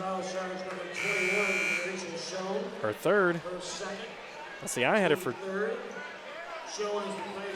3. Already at that point? They're saying only there's 2. 2. Interesting. I had 1 in the first quarter and 1 in the second. Yeah, she did. They took her out immediately after that as well.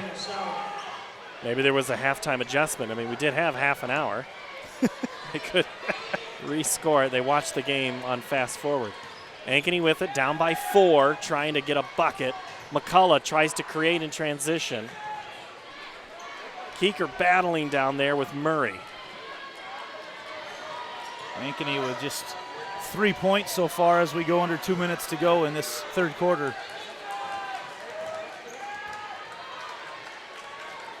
McCullough will shoot and miss. Not quite the tempo that she wants to shoot at. She had to get rid of that shot in a hurry. She hasn't got a whole lot of clean looks so far tonight, and that certainly, I think, played into that there. She had to get rid of that ball quickly. Still passing around that outside perimeter as we approach the 1-minute mark. Harris, top of the key, misses. That's going to be a foul on Sauer. Sauer, a little frustration. She was trying to pin the defenders behind her down low, and as that ball kept working its way around, just not a whole lot of effort right now to get the ball down low. It's almost as if they've abandoned that part of their game, and that's what they've been so good at so far throughout the course of the year. 68 seconds to go. Full court pressure coming. And before Harrington can get 3/4 of the way, she's fouled by Lily King. Now Lily King's really got a sprint to get in front of her. Instead, she stayed right along beside her and not able to cut her off. And they like to use, everybody does, they like to use that sideline as a second defender. But you still got to move your feet. Harrington is trying to get it to McCullough on the cut, and the punt is made by Alexandria Kiana Harris. Right move right there by Harris to stick her foot out, because that was an easy 2 for McCullough if she gets the pass through. Now a minute 2 as we approach 7:30 here. Ankeny will keep it. Now that's a little better spot to put it in. Yeah, Not quite underneath the basket. Caught in the corner before, yeah. Give him a little wiggle room. Harrington's trying to get up and get free. Finally does. She shoots, and that's going to be short. Rebound Sauer, 50 seconds. Yeah, a lot of contact from King on the closeout. I think it might have thrown her off just a little bit, left that shot short. Murray drives and kicks. Burns.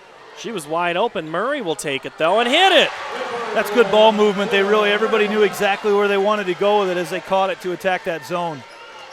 Murray 3 gives the Jags their biggest lead of the game at 7. 25 seconds to go. As Ankeny's kind of gone away from what they were doing in that first half.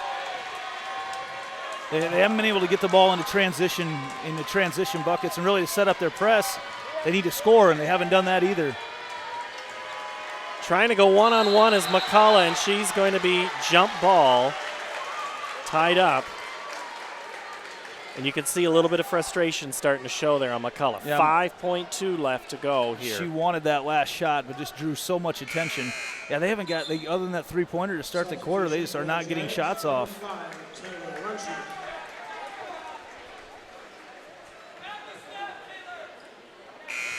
Pitts comes in. Keeker goes out. That'll take Mash off from underneath.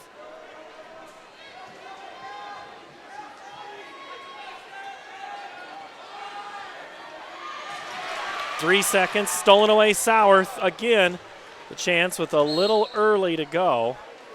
Kind of could have taken one, maybe two more steps.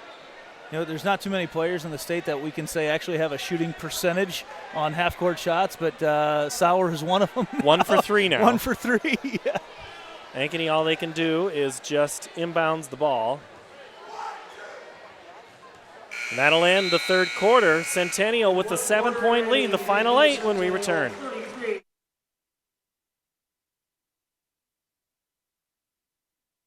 Mid-American Energy and you, together partnering to change the energy landscape by pioneering money-saving, energy efficiency programs and building a new industry in Iowa, wind energy, all while keeping your rates low. So what's next? We'll keep delivering cost-effective energy efficiency programs while putting money back in your pocket. That's right. You decide how best to spend your savings. That's a partnership good for you, good for the environment, and good for Iowa. Another way we're obsessively, relentlessly at your service. Moms typically get to make a majority of the healthcare decisions for their family. That can be a lot of pressure, but not for me, because I know the choice is ours. For medical tests like MRIs, X-rays, CAT scans, and of course mammograms, ask your doctor to refer you to Iowa Radiology. They work around our hectic schedules, they're the best at what they do, and they're so great with my family. They truly care, and it shows. Visit iowaradiology.com or call to schedule an appointment. Iowa Radiology, our focus is your good health.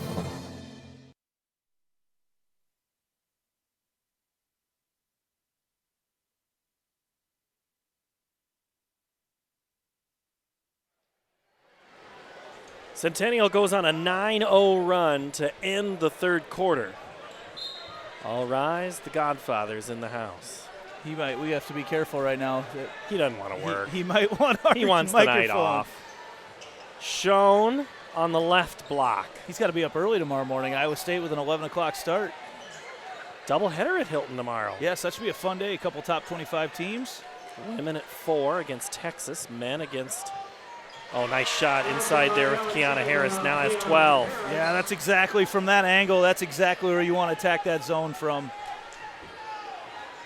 Lead now 9. Let's see what Ankeny does here on offense.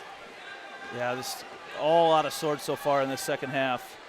Credit that the defense, too. But everything's been way out here. They just haven't been able to get the ball inside. They were successful early on with that inside-out game, and they've just not been able to get to. If you can't go inside, you can't go inside out. So if you're Pitts, and she finally, Sauer is going to be charged with the foul. Foul charge number 23, Anna Sauer. Her second. Third, okay. Her defense, you know, they've got her out on the wing this game with starting, and they've done this the last couple games with Alex Kiana Harris starting as well when they go to their big lineup, and she's a mismatch. She's able to move and keep up with people out on the wing. Harrington's scoop is no good. And get a lot of deflects with her long arms out there as well. 35-26, 6.5 to play. Schoen is driving and then blocked. Trimble gets a big hand on it. You know, Schoen that first time these two teams played, she was everything that night, and they've really kept her in check. She just hasn't touched the ball much. As I say that, she gets the opportunity for a three-point play. She's going to get her points at some point. It's just a matter of how many shots it takes her to get there. Southeast Polk knocks off Valley tonight, 91-72. They continue just putting up huge numbers on the offensive end. They broke the century mark the other night, correct? Wasn't Southeast Polk that did? No, they were 99. 99, okay. North Lynn put 100 on somebody. Harrington in transition. Gives it to McCullough. They need someone to step up and score right now for Ankeny. And just a body in the way of those passes, and then we're going to have a foul. That's an interesting call. Runchi was already on the floor, dove for it, was already on the floor, and then as Harrington, I suppose they must say Harrington tripped on her then? That's the only way. Interesting call. Number 10, Lily King, along with number 22 for the Hawkettes, Jalen Keeper. At the line shooting a 1-1, Ashley Harrington. Yeah, lid still on the bucket for the Hawks right now. They Centennial outscored Ankeny 13-3 in the third quarter. And that was right at the beginning of the third quarter. That was within a minute. Harris, turnaround, lefty, no good. Rebound, McCullough. Keeker drives, lays it in and scores. Yeah, Burns with her 3 fouls really laid off the contact, didn't go after that ball very aggressively. And nice finish with a left hand.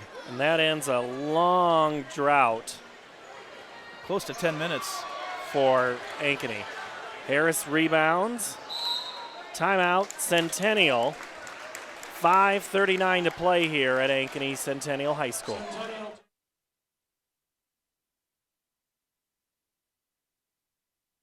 Hi, I'm Chris from Fireplace Superstore. You may have noticed it's starting to get cold outside, and if you're like a lot of folks, that old fireplace in your house isn't doing you much good. You need to replace that thing with a high-efficient gas fireplace from Heat & Glow. We're going to come in, take your old wood or gas fireplace out. We're going to replace it with a warm, cozy, high-efficient, easy-to-use fireplace from Heat & Glow. It'll be the best thing you ever did to your house. Come see us today, because nothing's better than a warm fire on a cold day. Hi, I'm Chris from Fireplace Superstore.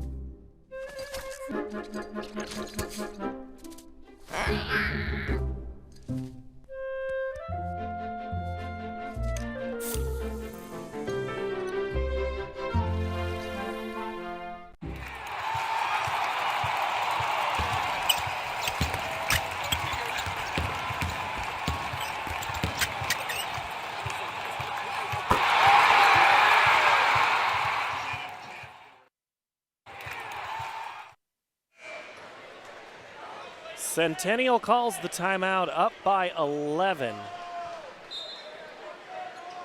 9, sorry, math and me. It was 11. That was the highest lead tonight for Centennial. Inside Harris, drop step, kick. Lily King, 3-ball, good! I didn't see that coming out of the break. I really thought Centennial would try to work it down low. But King, extends Dowling's lead to the biggest it's been so far tonight.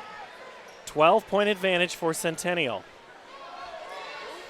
Dowling and Urbandale tied in a good one. I think it was a 2-point lead. Is that what you said, Andy? 29 seconds left in that one. Urbandale was leading? No, Dowling was ahead. Okay. 3-point game, 71-68. Get that final to you as soon as I see it. McCullough, 15-footer, no good. Rebound, Keeker. She goes nowhere with it until she gets rid of it. 3-ball, Pitts, no good. McCullough and Harris fighting for it. Harris the winner. Up to Murray. Oh, Ankeny had a chance to steal that one. 3-ball again by King, no good. This time, Keeker up ahead, Harrington. Drives again, kicks to Pitts. That won't go. Sauer the rebound. Man, no one's ever going to accuse Pitts of having a flat shot. Murray drives, and she's blocked and fouled by Keeker. That's interesting. Dowling Dowling, as I'm looking at the scores right now. Centennial gets into the the transition game here towards the end. Hey, if you're going to give it to us, they're going to take it. And that's what Centennial's saying as Murray misses the first. Normally a 67% free throw shooter. The freshman, as Kiana Harris has played better, Murray has seen less time. And it's not what Murray had earned a starting role. Hey, but you've got two good players that can give you minutes. You take it. And both underclassmen. Murray just a freshman. Centennial does not go that. I guess they did play 8 tonight. That's about as deep as they go. Pitts with it. Pippett will get in every once in a while as well. Just quiet from behind the three-point line for the Hawks in the second half. Mashoff up top and too far off the hands of McCullough. When you have that defense that keeps pushing you down and pushing you down farther under the basket, it's hard to get a good look. And they've really almost too hard, I think, in the second half, tried to get the ball to McCullough. Just those that were scoring in the first half not doing it here in the second half. Too hard to thread the needle. Now Ankeny is going to start having to foul. They're going to try to extend the game. Keeker is whistled for the foul. So from Urbandale tonight, I believe is where the game is. Urbandale had tied it up, and then Caitlin Clark, a drive, scored with 5.1 seconds left to score her 45th and 46th point of the night at Urbandale, and Dowling leads by 2 with 5.1 seconds to go. 45 points? 46. 46. Talented player. She may go down as one of the best ever by the time her career's done. Now we're talking almost 6-on-6 type numbers that she's put up. When you get over 40, free throw is nothing but net for Taylor Renshie. I've been reading lately about the Iowa girl and looking for the oldest living 6-on-6 player, correct? The Union, Iowa Girls High School Athletic Union is looking for that. Who does one contact if they happen to know someone that's really old that played 6-on-6? You send them a tweet to, you call the Union, or you tag on Twitter Gene Berger. Just say pink shoes, hashtag pink shoes. You'll find Gene. Ankeny trying to work it in there. Mashoff, the floater won't go. Finally, Ankeny attacking the basketball. And Runchi is whistled.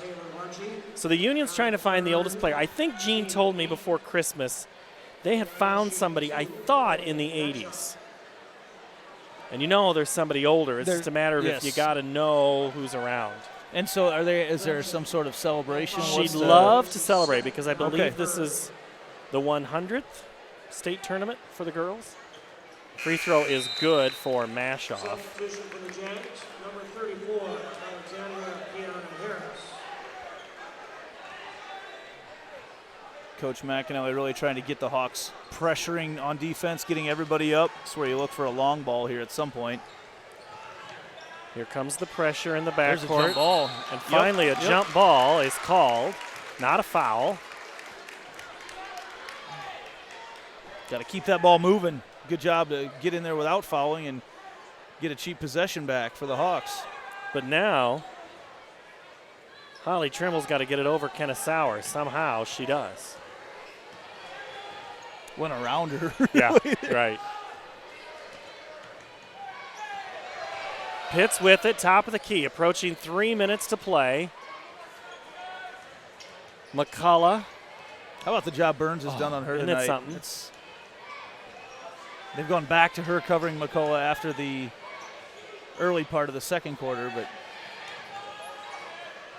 she's not even really been able to get a good look at the basket. And that might be Meg Burns' best way of this team. Pitts for three. Good! That's a good look. She got that up with a hand in her face and not known for her quick release, but she was able to really go from dribble to shot in a hurry. Lead cut to 10, and then the other way, there's a foul as Sauer's attacking. And Trimble going to be whistled. Sauer looked like she was going to back out with it, just gave a little stutter, and then I think Trimble never bit on it. She stayed true to the defense the whole time, took it right at her. Just too much contact not to make a call. At the line shooting 2, Kenna Sauer. Sauer hits the first. Centennial's been very good at the free throw line tonight. Sauer, a normally 38% free throw shooter. Matches her half-court shooting percentage. Misses the second one, then almost gets the rebound. Ball goes off of Sauer, who is hustling. Yeah, there's been a lot of bodies on the court tonight. These ladies have left everything out there. Man, we got media personalities all over the place. I see Dave Bingham, Coach Bingham over there as well. The Hawks, Ankeny Hawks softball coach, but also with his media company, we've got the Godfather himself, John Walters, down here. It's a big night in Ankeny. McCullough underneath. It's a who's who. Walters, and we've got Paul Yeager. Walters doesn't live across the street from McCullough, but darn close. You know, the old story is Walters lives across the street from Joel Lanning. Yes. And I said, you know, maybe Walters was the lead recruiter on Lanning. I don't think that was the case, but. And now Centennial's going to play keep away. This is what they're very good at. Very good at. If you look in the dictionary of what a Scott DeYoung team can do, it's this. Yeah, playing with a lead. He's so good in late game situations. Tonight, his second half defensive adjustments have been outstanding. Burns will go back to the line. Burns getting the job done on the defensive end tonight. You know, she scores when they need her. Right now, she hits the first free throw. She's normally got 9. That's only .2. Yeah, we've not seen her. She's really been the three-point shooter, the hot shot for the Jags, if you will. But, yeah, tonight I think she's taken just 2, but really expended a lot of energy on that defensive end. She's a 38% shooter from 3, leads the team. She makes both of those. She's 81 from the free throw line. You know, tonight it's been Alex Kiana Harris. It's been Runchy we saw hit a 3. We've seen Lily King hit a couple threes as well. McCullough comes to the aid. Pitts with it. And great communication on defense. They somehow find their way right back on the top of everybody that they're supposed to be guarding. Kick out, mash off 3. Off the mark. Sauer corrals. And then Runchy's harassed in the backcourt. And Trimble reaches in as we approach the minute 12 mark. Yeah, starting to fill in here, Andy. There's the Centennial boys, or the fans, are standing. Don't see much out of those Ankeny. They're going to erupt for this boys game. Yeah, there's a lot of them. In Jersey night, it looks like, must be from the south side. And a blackout, I believe I saw on the north side. All right. Burns now with point number 3. She hits her 3rd straight free throw. I'm not sure this final score is going to be real that indicative of how the entire game has gone. Maybe pretty indicative how the second half has gone, but the game as a whole, I really thought that first half Ankeny did some really nice things. Ankeny up 3 at the half. 2 right after the shot right at the end. 1 minute remaining. And they're in single digits right now in the second half. But yeah, this is one of the good ones. This rivalry is a young, budding rivalry, continuing to develop. Ankeny's only scored 9 points in the second half. This rivalry amongst all sports, you talk to the coaches that take part in it, and it seems like there's always something that's unexpected that happens. You've seen some upsets already. You've seen, games where it should be a blowout on paper and ends up being very close, but really across all sports. And it's still very young yet, but this is going to be one of the real good ones in the next few years. Taylor Runchy misses the first free throw, has a second opportunity, and misses that one. Rebound for Holly Trimble, and she'll push it up as we're under a minute to play. 15-point advantage, biggest of the game. Harrington 3, missed. They just could not find the range in the second half. Trimble's shot is off. And now Centennial, let's see if the Hawks, they pull off the defense, and they'll let Centennial just kind of walk out the rest of this game. Ankeny is yet to win, right, in this girls' series? In basketball, yeah. Yep, over the course of, 6 years? Yep. So that streak will continue. Game 1 of our doubleheader here on CISN tonight.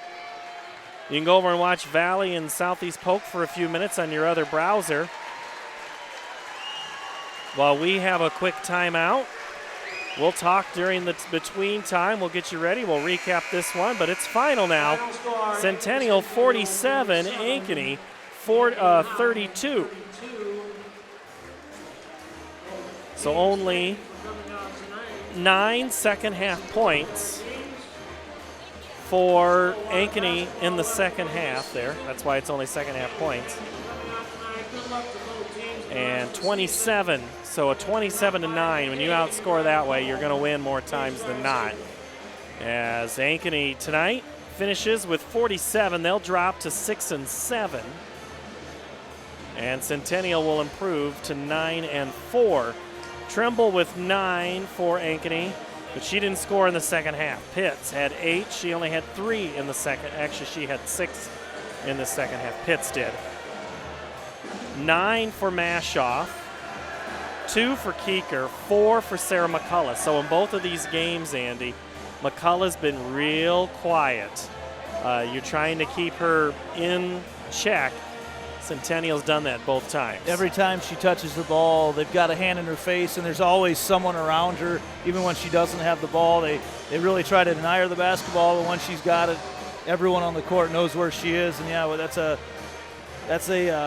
like I said earlier, a hallmark of a Scott DeYoung squad. You take out the best scorer, make someone else beat you. And I really thought early on we might have that potential, the way that Ankeny was shooting the three, the way that Trimble was shooting the three-pointer early on.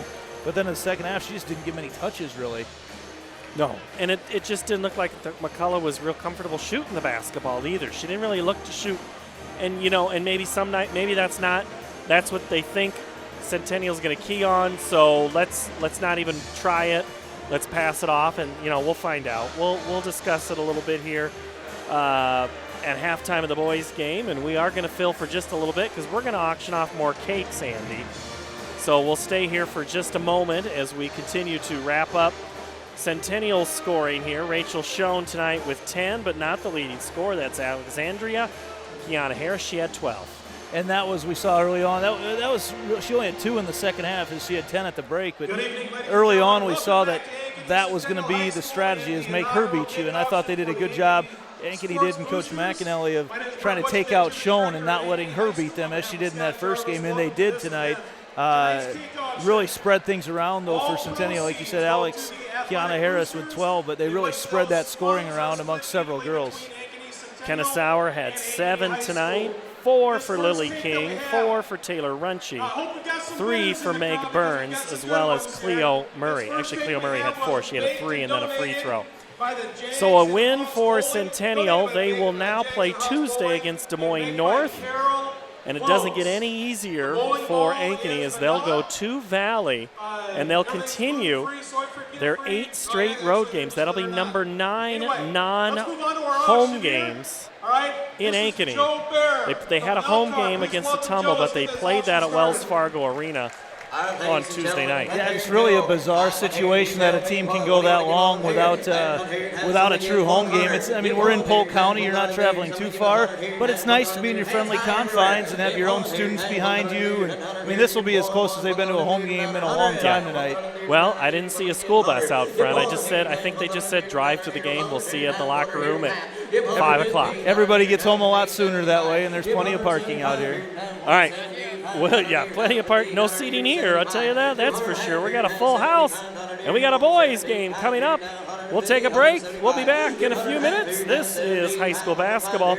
Final score tonight, Centennial wins 47-32 over Ankeny, the boys' contest, when we come back. Means employee pricing for everyone. Buy like a Chevy employee in Waukee. Employee pricing on all 2018s and 2019 Colorado and Silverado 1500 double cabs. Even on Iowa's hottest selling SUVs, the 2019 Equinox and Traverse. Is this guy a contractor who does good work or a contractor who needs work? For a reliable recommendation, trust the Better Business Bureau, protecting consumers for over a century.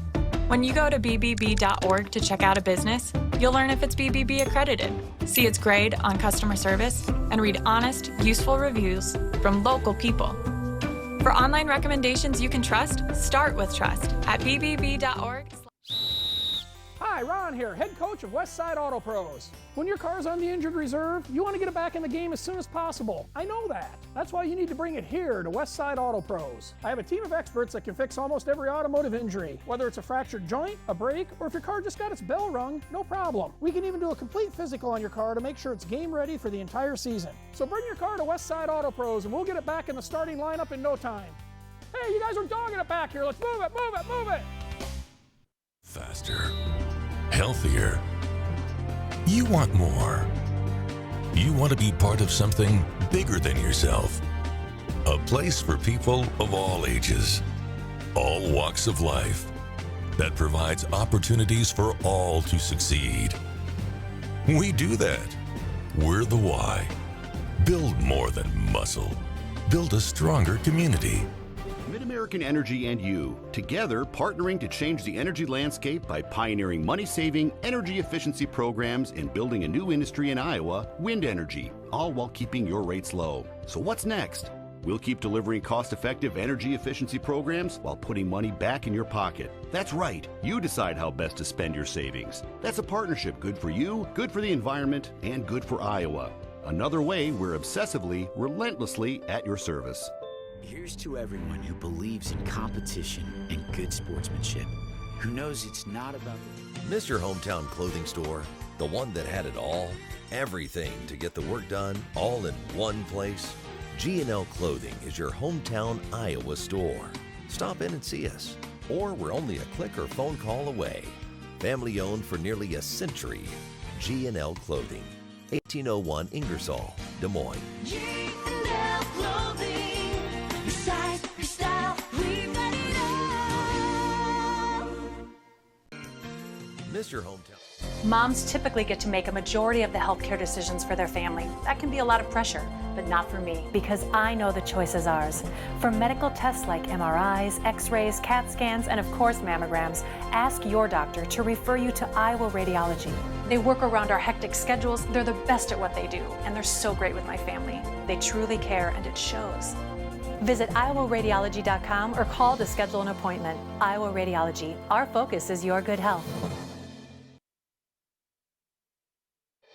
Moms typically get to make a majority of the healthcare decisions for their family. That can be a lot of pressure, but not for me, because I know the choice is ours. For medical tests like MRIs, X-rays, CAT scans, and of course mammograms, ask your doctor to refer you to Iowa Radiology. They work around our hectic schedules, they're the best at what they do, and they're so great with my family. They truly care, and it shows. Visit iowaradiology.com or call to schedule an appointment. Iowa Radiology. Our focus is your good health.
All right.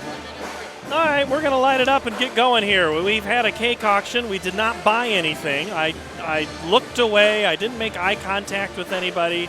Paul Yeager and the texting Andy Pollock. I didn't tell you that we were going to start. Well, you knew we were going to go, but that we were going to be on camera. My bad. Oh, gotcha. You look good. Is that good? Yeah, that's normal. That's what the kids are used to. Yeah. I was looking up scores. That's right. Well, let's see. Oh, we got to write this. We got to finish. We got to write that because I can't remember anything. We'll do that. All right, we're getting ready for Centennial and Ankeny. I'm Paul Yeager. This is Andy Pollock. We had the girls' game, which ended in a 47-32 win for Centennial. Coming up in this game, another rematch from December 7th, when that was a really good doubleheader. You heard us talk about it at halftime with Dave Wims, former head volleyball coach at Ankeny, and it was Centennial trailed 27-4 in the second quarter, but got it all the way back, Andy, to within 4. And I remember that night saying, this one's far from over. Oh, yeah, you thirsty? No, he's got a drink. Good. He's good. He brings his own. I got to turn my your product placement. We're not. That's not one of our. Not a sponsor. Yeah. That was a game Centennial. You knew it wouldn't last on 27-4, but man, Ankeny looked good. But then that was the peak. I'm not saying that was the peak of their season. It was the peak of that game for certain. It really was, and you saw Centennial at that point. They really turned up the defensive intensity at that point, able to create some looks in transition. Not what they do the best. They're not a team that wants to get up and down the court a whole lot. They will if given the opportunity. But, they were really able to turn things up on the defensive end. And Ankeny started off that game just shooting so hot. I mean, everything was going in. I think it was 9-0 before we could even take a breath to describe what was going on. It moved quickly, and that's what we expect again tonight. That's what the Hawks want. Right. Yeah, that's what they want. They're led in scoring by Dylan Carlson, who's not normally a starter. He comes off the bench. He has 14 points a contest. Braxton Bayless 13, Jackson Smith 12. Those three guys, as they go the Hawks. Yeah, it's a guard-oriented team. I mean, you've got Grant Otten as the big man, Nolan Otten as the big man. And Nolan he's not a big man, though, as far as concerned in the rest of the CIML. I mean, he's 6'4". Right. But he's what they have in there, so they're very guard-oriented. He's primarily called upon for defense down there on the inside. But, Ankeny, as you talk to coaches around the league, they're one of the most explosive teams around. As good as their guards are, you can really put them up against anybody in the state. And they're just so good that way. But they sometimes need to focus a little bit more on the defensive end as well. They shoot really well, but they've got to bring the clamps down on the defensive end. The Centennial Jaguars are 4-6, led by Cody McCullough, his 13 points. Then you've got 9 from Preston Kelling and Micah Johnson. Both of those guys, Andy, supporting McCullough, who has had times this season where he has struggled to find the basket, and that's where Micah Johnson has picked up that slack that McCullough's left, and then Preston Kelling's just done everything else for the team. Yeah, Preston Kelling we saw just last week when we were here against Johnston. He really took the ball to the hole in the second half and was really doing some nice things. Johnston never had an answer for him. I believe he ended up with 18 that night, something like that. It was a heck of a night for him. McCullough, it was very hot and cold that first game, and when he started heating up, so did the team in the second half. He's got a big advantage tonight from a height perspective. It's a matter of can they get the ball down to him. There's an advantage in the guard court to Ankeny tonight, and an advantage in the forward court to, I use 6-on-6 terms, but in the down low to the Jags for sure. So that's my second 6-on-6 reference I've had in the last 3 hours. Had one just before I left work. We were talking about. I think I was throwing out your stat about Scott DeYoung and Centennial. And he goes, that sounds like a 6-on-6 player type thing, and so that's always fun. Centennial had a double overtime loss on Tuesday night to Marshalltown, 63-60. Hard to lose those games when one overtime is one thing, but it's that 2 and 3 where you're like, uh-oh. Well, the kicker is with 47 seconds to go, they were ahead by 8, and it'd be real curious tonight to see how do they bounce back from that. I really thought the way they played against Johnston a couple nights ago, coming off the break, a big advantage. I was real impressed by what they were able to do against Johnston. and they shot the ball better. They chose their spots to shoot the three. They end up 4 for 7 on the night, and that's not been what they've done well this year, shooting the ball from three-point land. But they chose their spots, able to make some buckets. They got the ball. Johnson and McCullough had excellent nights, and I thought maybe that might be a turning point for them for the season. And then they come out, and man, to lose that game like they did at the end of the Marshalltown game and going to double overtime, be real curious to see how they battle back from that tonight. Ankeny comes off a 68-33 win against Ottumwa on Tuesday down at Wells Fargo Arena.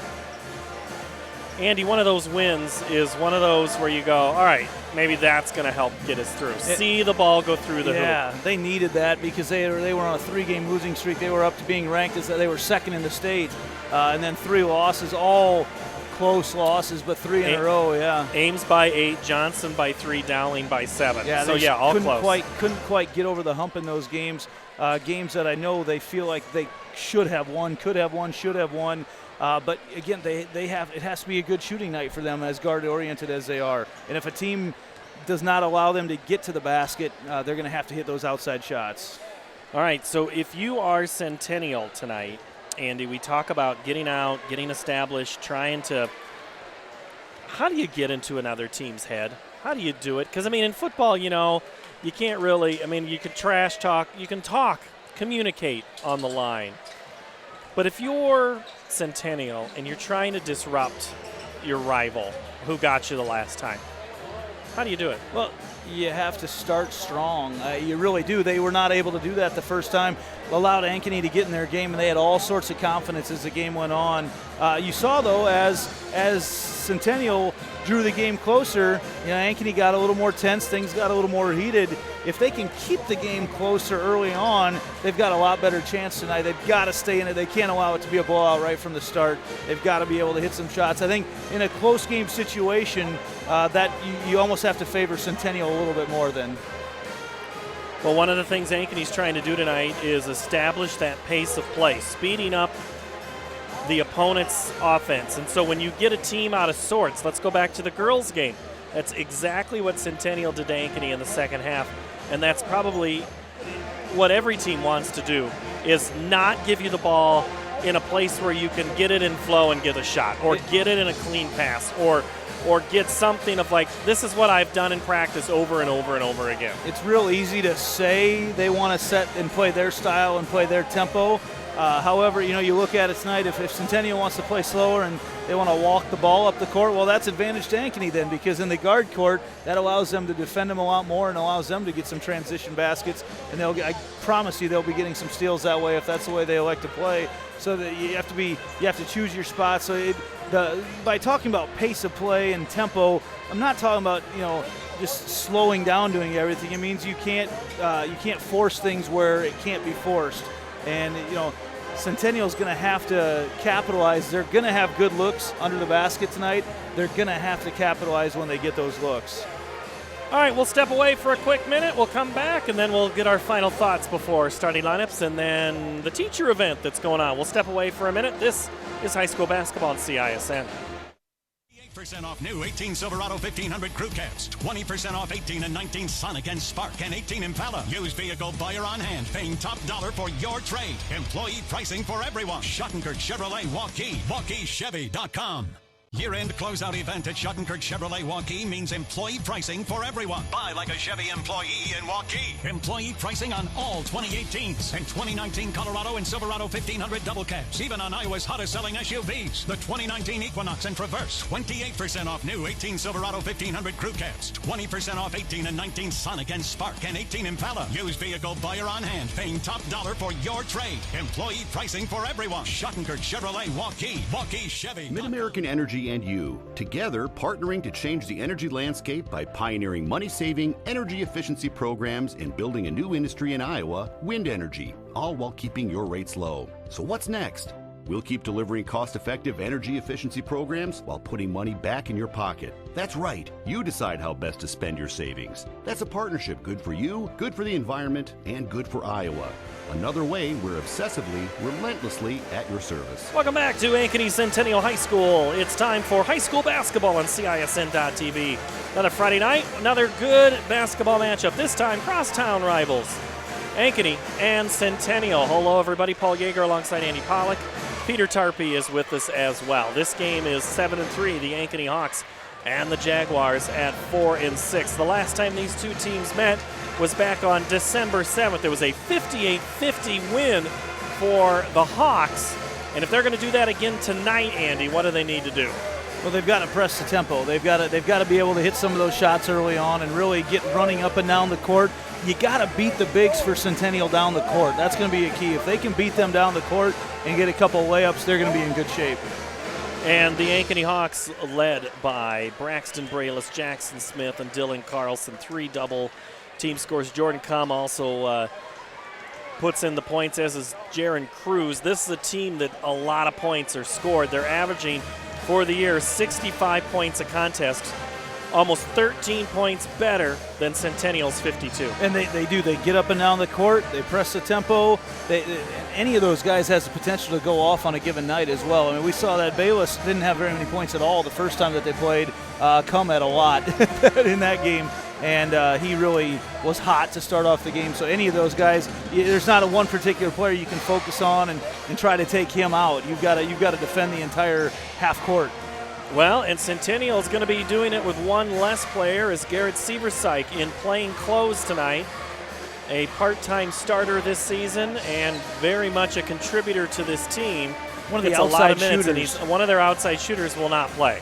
Yeah, and just looking at him, I hate to speculate too much, but the guy looks like he's not feeling very well at the moment, so I'm going to speculate a little there. But, yeah, he's a defensive stopper for them. You'll probably see some more minutes out of Brady Peterson tonight. He comes in, he's a big, but he'll probably play a little bit more, and they can finesse their lineup a little bit for him to play. And, of course, Keaton Gray, we've seen him get spot minutes as well for Sieversyk throughout the course of the year. So, not to mention the leadership, it's a senior guard not out there playing in a big rivalry game, so we'll see how that impacts the Jags tonight. We've got the teachers that have been inspiring to both of these programs and their players. They'll be introduced here when we come back. And then starting lineups, and we'll tip it off sometime before 9 o'clock. Peter, I promise. Back after this, the tip-off when we come back on CISN. Iowa. Is this guy a contractor who does good work or a contractor who needs work? For a reliable recommendation, trust the Better Business Bureau, protecting consumers for over a century. When you go to bbb.org to check out a business, you'll learn if it's You may have noticed it's starting to get cold outside, and if you're like a lot of folks, that old fireplace in your house isn't doing you much good. You need to replace that thing with a high-efficient gas fireplace from Heat & Glow. We're going to come in, take your old wood or gas fireplace out. We're going to replace it with a warm, cozy, high-efficient, easy-to-use fireplace from Heat & Glow. It'll be the best thing you ever did to your house. Come see us today, because nothing's better than a warm fire on a cold day.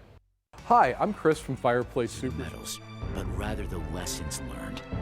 For those who understand, it's not whether you win or lose, just that you give your best. So go ahead. Lace them up, take the field, have fun, and play. For the experience, for the memories, for the love of the game. Shields. Here's to everyone who believes in competition and good sportsmanship, who knows it's not about the trophies or the medals, but rather the lessons learned. For those who understand, it's not whether you win or lose, just that you give your best. So go ahead, lace them up, take the field, have fun, and play. For the experience, for the memories, for the love of the game. Shields. Clothing store, the one that had it all, everything to get the work done, all in one place. G&L Clothing is your hometown Iowa store. Stop in and see us, or we're only a click or phone call away. Family owned for nearly a century. G&L Clothing, 1801 Ingersoll, Des Moines. G&L Clothing. Moms typically get to make a majority of the healthcare decisions for their family. That can be a lot of pressure, but not for me, because I know the choice is ours. For medical tests like MRIs, X-rays, CAT scans, and of course mammograms, ask your doctor to refer you to Iowa Radiology. They work around our hectic schedules, they're the best at what they do, and they're so great with my family. They truly care, and it shows. Visit iowaradiology.com or call to schedule an appointment. Iowa Radiology. Our focus is your good health.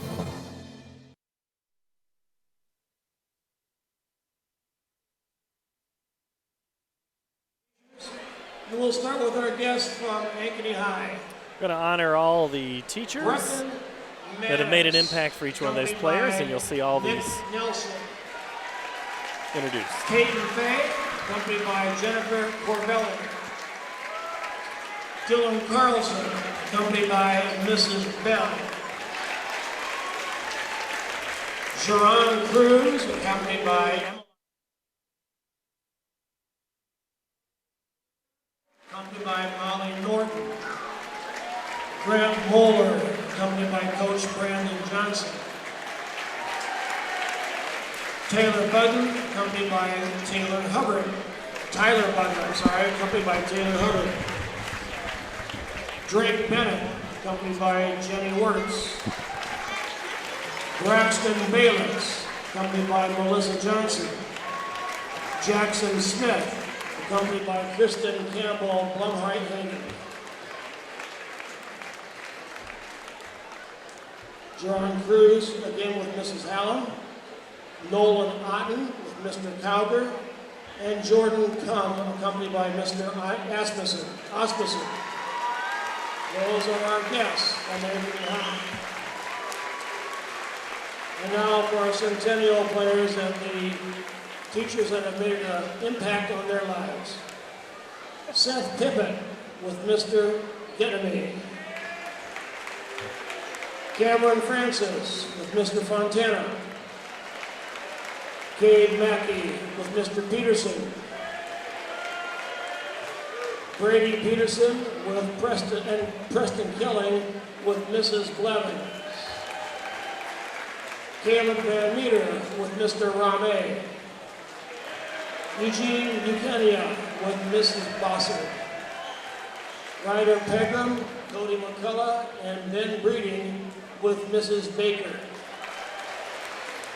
Tyler Rogers with Mrs. Hoodger. Cal Miller with Mrs. Aguirre. Lathan Brandt with Mrs. Kuzak. Garrett Severside with Mr. Lofton. Keaton Gray with Mr. Garner. Micah Johnson with Mr. Hanson. Carter Kester with Mr. Russell. Tyler Shannon with Mr. Yoss. And Will Snyder with Mr. Vanderberg. Justin Hollerich with Mr. Henkel. There we are, folks. Our student athletes and those people that have influenced their lives in a very positive way. Let's recognize these teachers with a standing ovation. Thank you very much for what you do each and every day for our students.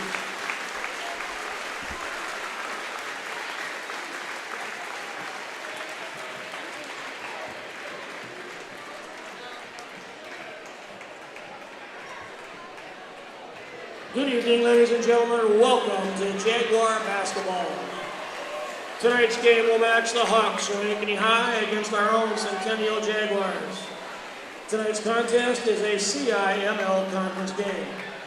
Ankeny comes into tonight's contest with a 7-3 record.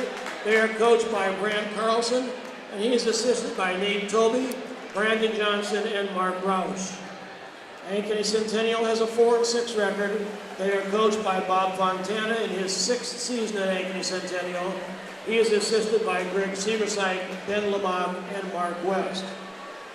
Now, let's meet the starting lineups first for our visitors from Ankeny High.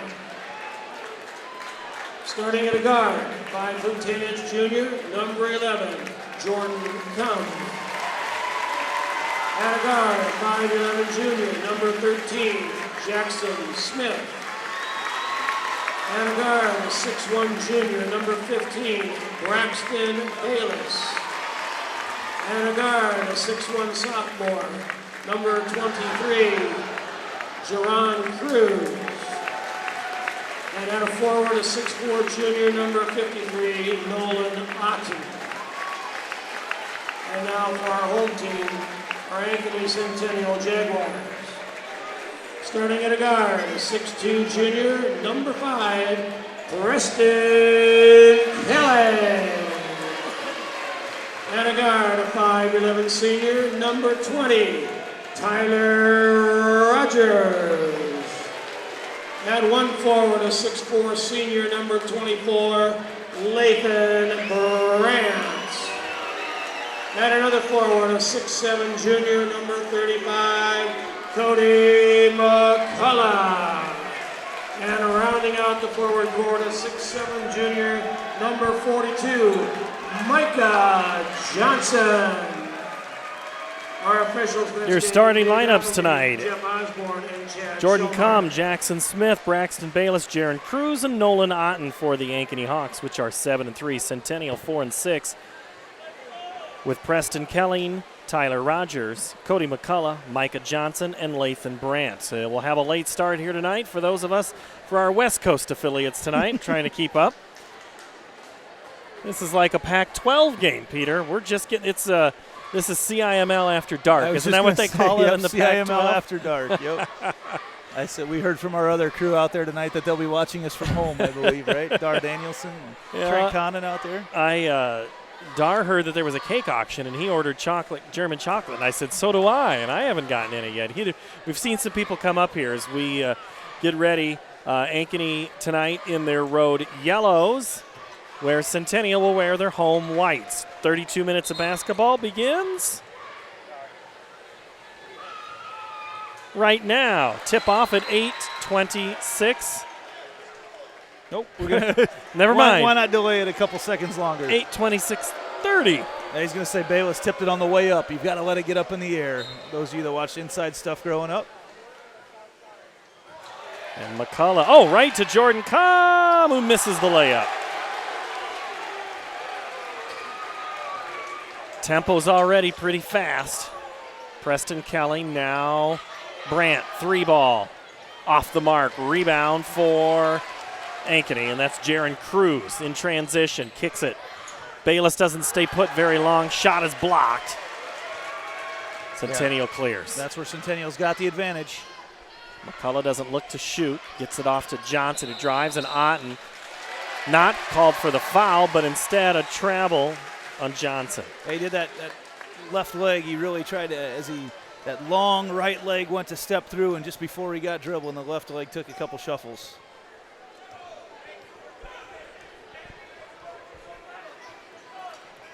Ankeny with the basketball. That's Braxton Bayless, and before he gets a chance to get to the basket, he is fouled by Tyler Rogers, his first of the game. Yeah, he's so good at drawing that contact and still getting the ball up off the glass when he goes in. Not quite able to finish that one.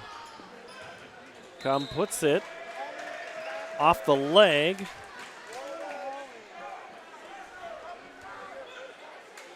of Lathan Brandt.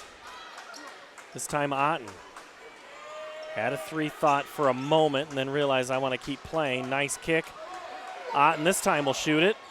Feet offset. Rebound just going up and getting it is Lathan Brandt. Yeah, Centennial will let Otten shoot that shot all night long. Johnson. Good defense. Can't get any movement on Otten. Nice Euro step by McCullough up ahead quickly. Jackson Smith lays it in midair. Took a while to break that 0-0 tie, but yeah, of course, in transition, Ankeny able to get it out ahead. Nearly stolen back by Smith off of Kelly, and this time it will be after Jordan Comm. Smith again in the middle of the air, changes direction. 4 for Smith, 4 for the Hawks. Yeah, Kelling just dribbled it off the back of Comm's foot. And now Centennial's absolutely flustered. Yeah, they're really the extended pressure from Ankeny has really got them all out of sorts right now as the ball's just getting constantly tipped. Coach Bob Fontana, both hands, say, all right, we'll be good. We're good. Calm down. How many times you said that? A lot. I feel like this Does it work? I feel like this last season it was even a lot more than a lot. Comm, what a move. Gets Johnson in the air. 3-ball corner this time, no good. Shot off the mark for Jaron Cruz. Yeah, those outside shots not falling early on for Ankeny like they did in that first game a few weeks ago. Rogers up. Johnson 3-ball. No good. Rebound. 2 Centennial players are knocked back by Cruz. Transition by Rogers. Grab by Cum. All Centennial shots have come from a long ways away so far. Transition J by Smith. No good. Rebound. Put back up in is Braxton Bayless. Bayless's arms was able to reach up above everybody. A lot of Centennial players had position, but he reached up and ripped it out of the air to put it back in. Quickly, Andy, what is Centennial got to do here in this timeout? What are they talking about? Well, it's exactly what I talked about in the pregame. You talk about slowing down the tempo, but they can't. The constant defensive pressure has not allowed them to get the ball really up the court. All their shots have been from outside. They got to work it in and get something on the inside, take advantage of some of that height. We've seen their bigs each take a three-pointer so far as well. No, work that ball inside. Ankeny, everything clicking defensively. It's their defense right now, really creating the looks on the other end. But Ankeny's not getting shots to fall, though, from the outside early. But their defense has stayed. The intensity of their defense has allowed them. And as long as their defense is with them the whole time, and as long as they keep up that intensity, they're going to make things really difficult on the Jags tonight. Inbounding it is Preston Kelly, and he'll face some full court pressure, which caused 1 turnover already. Doesn't on this trip so far. Constantly trapping. You know, Jordan Cum is so he'll sneak away for a little bit. You look like he's about ready to give up, and then immediately he's right there again to trap you. Really baits you into a lot of bad decisions on defense. And that's the sign of a good player.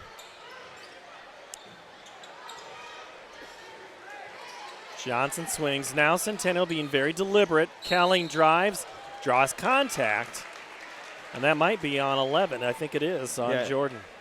I think they got Cum there for the foul. And Kelling, he's so good at getting the basket.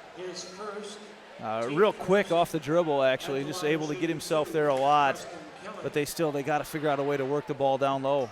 Kelling rushes his approach and misses the first free throw.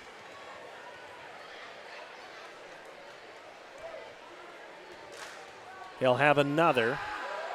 Missed that one as well. McCullough was there but tipped it to Otten, and then Cruz clears it out. Bayless in transition, pretty 10-footer. Silky smooth for Bayless. That's a lot of times in transition. That's not, you look at that shot, but those guys in rhythm are so good. Up ahead and breaking the 8.80 run is McCullough. If they can figure out a way to get really a transition bucket that way, breaking the press, you may be able to get Ankeny to back off it. But so far, the press has definitely paid off for the Hawks. Cruz up top. Now to Cum.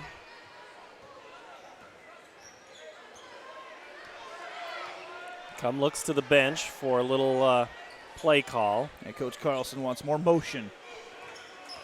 That's one thing that Ankeny does not do, is stand around. They do move it quite a bit. Nice drive and kick. Otten thought about the three. Cum. Some point, someone's going to take the shot, and doing it on the drive is Bayless. Centennial clears. Kelling the other way. He's fouled up top. No shot. Look at Kelling wanting to run. I mean, let's come back and talk about the move down here. They get Cum for his second. Cum's got his second foul. Back to here, Bayless. How long did he hang in the air for? Man, if he could have finished that off, you would have heard this gym just absolutely erupt. I think he had a piece of cake while he was in the air. He was there long enough to do it, that's for sure. He bid on 3 cakes. He was in the air that long. Share with us. Into the game, Caleb Van Meter. Also, I think there was one more Centennial. Oh, nice. By McCullough. Now it has 4, all 4 of the Jags' points. Yeah, keep feeding the big man down low if you're the Jags. Dylan Carlson into the game for Ankeny. A lot of space down so here. is Peyton Fay. Carlson known for pulling the trigger from wherever he feels that he can make it. Nice move again. Bayless. Creates so much separation on that long dribble, and Bayless lists at 6'1", but with his arms and his explosiveness off the ground, he plays a lot bigger than that. Van Meter looks right, goes left. Johnson, 15-footer, good. I was just about to say that's not the shot they want right now, and Johnson able to just knock it through. Nice smooth-looking jumper from the big man. Lead cut to 4. Carlson with the left-hand runner gets it to go. Carlson, what a spark off the bench he provides for the Hawks. Again, just another one of those guards able to get to the basket. Whistle. You get Fay. Peyton Fay, the senior. Coming in is Ben Breeding. Going out, Micah Johnson. 12-6, Hawks in the lead, 2:53 to play. Fast tempo, but not high scoring first quarter.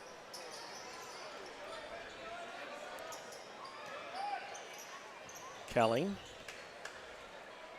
guarded by Fay.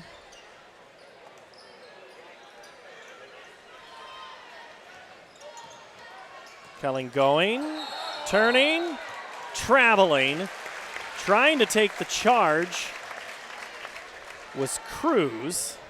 Yeah, I'm not sure that it was a travel. There was just so much contact, though, right there. I think the referee knew something had to be called. I'm not so sure it wasn't a charge.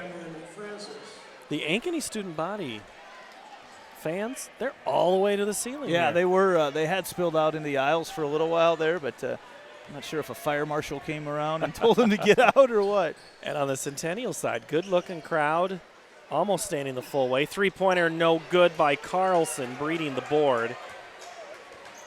Empty possession. That time they're going to get a foul on Ankeny.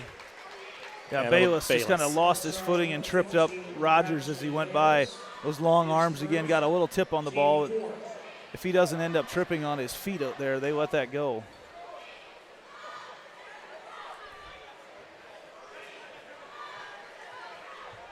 Centennials handled that initial surge and that initial pressure much better this time than they did the first time these two teams played.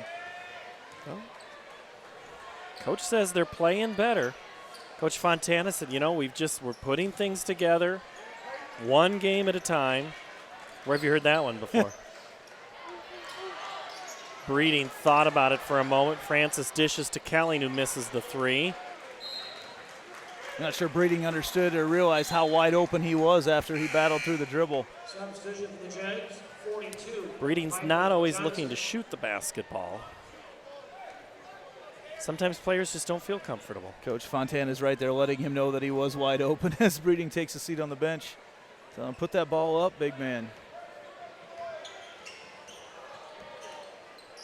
Bayless stutter steps for a moment. Carlson, way out. NBA, no good. Rebound, Fay. He'll pull it back. Carlson will think he'll shoot it again if he feels it. We've seen him make those types of shots. Bayless is going to be called for the carry. Whew. Substitution for the Jags, number 24. And he's so quick off that dribble. Even when he carries it, it looks quick. I think that's what his dad's saying in front of us here. 12-6. Well, his dad would know about being quick off the dribble. Outstanding player at Iowa State. Yeah, there's a lot of Iowa State right here in front of us. I feel like I fit right in. Preston Kelly with the basketball. Coming up on a minute to go in the quarter. Nice jump stop, and the bucket won't go, but he'll get two. Yeah, they were getting Peyton Fay again. Took a big hack at it as Kelling went into the lane. Kelling very close to finishing that one for the attempt at the three-point play. This time, Kelling converts on the free throw. Numbers 13, Jackson Smith, along with 41.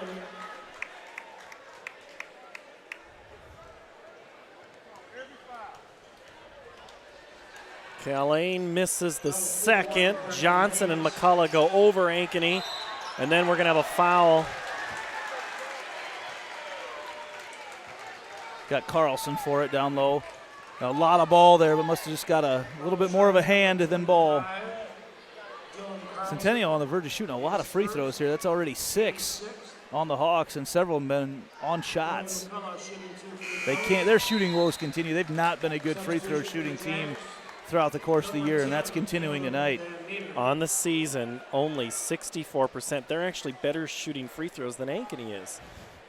But you're right, Andy. That's one of those things that can come back And bite you, McCullough now with 5 on his free throw.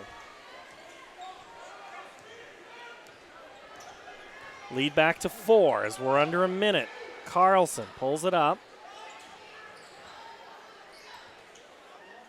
Gets it back. Kind of a size mismatch and speed as well.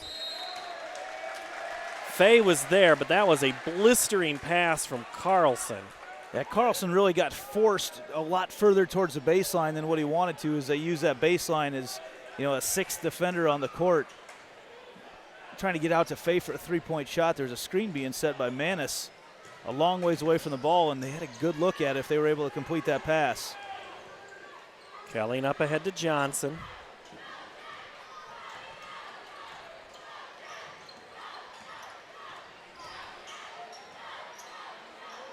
Now McCullough.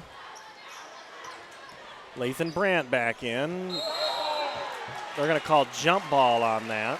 There's been a lot of those situations. Ankeny doesn't necessarily move their feet to cut off the guy with the ball, but they will. You see a lot of guys reaching in that time. Again, causing the tie-up, getting the hands on the ball off the penetration.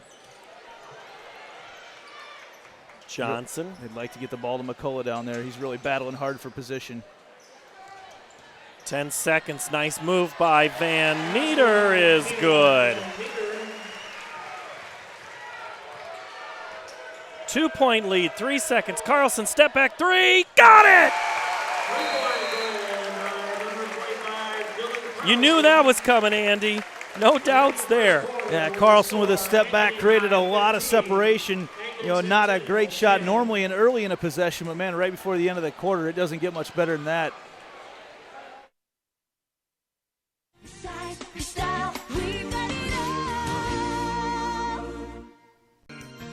Miss your hometown clothing store?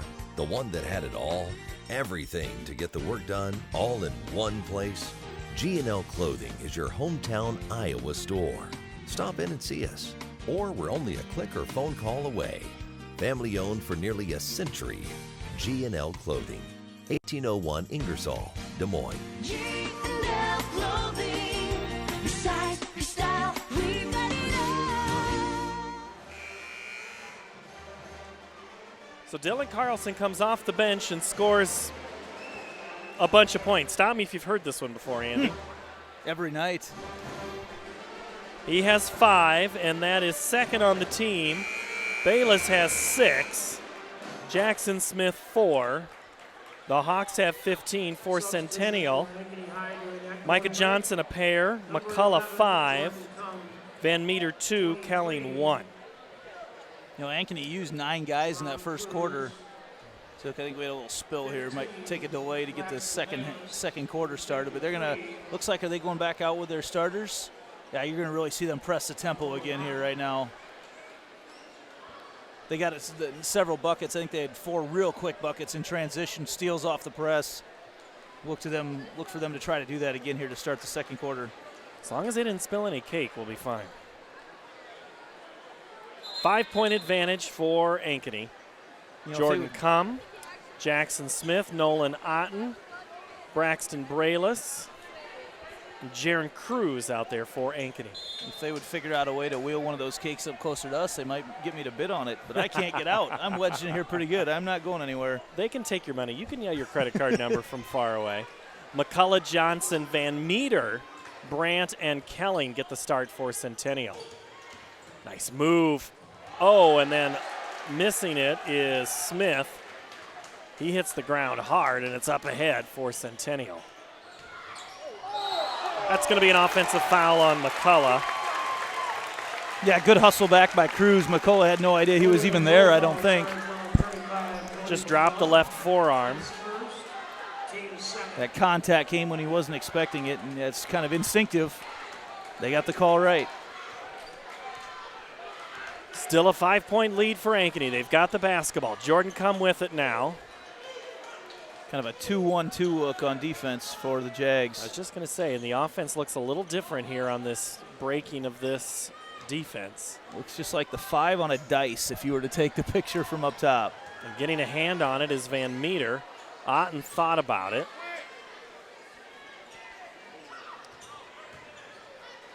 Otten will do it from the right side and miss. They've got a lot better options out there right now on offense. Otten, I mean, he can shoot that shot, but you've got the quickness in that guard court. Him shooting the three is not the look you want. Brandt for three, no good. Come clears. Up ahead, that's Bayless, pulls it out. Otten. Smith back to Bayless now. 6.5 to play. They're at their best when they're penetrating. No one really looking to take the ball to the hoop right now. Just kind of trying to move it around the outside. And Centennial's just like, fine, we can do that. Otten slips behind underneath, gets it for two. We had a great angle on that pass. He just kind of snuck himself. He was a long ways behind that basket when that entry pass came to him from Bayless. That was from a long ways away on the court, but able to catch it and just get himself just the right angle to kiss it off the glass. You're right. That was perfect angle for us to see. Just like that is for McCullough. Oh, yeah, they better check to see if those guys are all right. That was hard contact. What freed McCullough up is when Cruz and Bayless ran into each other. So we'll see if Otten can just slip behind again. He was there right there for a moment. You see Johnson sneaking back. Three-pointer in and out, no good for Smith. Rebound, Centennial. Oh, up ahead, Johnson slipped behind, dunks it home for two. Look at Jags on the run. Johnson took a step from a long ways out to slam that thing home, and we haven't seen a dunk this year yet in the games that we've called. Lead is down to 3 all of a sudden, and the crowd comes alive. That's the loudest I've heard this gym in quite a while. In the middle, turn around, won't go for Bayless. Kelling clears. Brandt says, I can hang in the lane too, and it's now down to 1. No one came up and challenged a shot from Brandt and Coach Carlson. Yeah, because Centennial's beating Ankeny at their own game right now. 30-second timeout.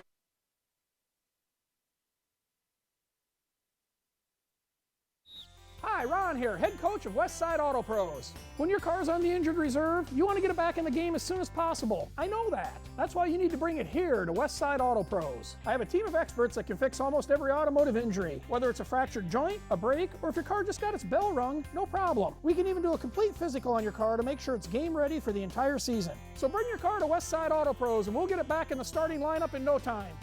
Hey, you guys are dogging it back here. Let's move it, move it, move it.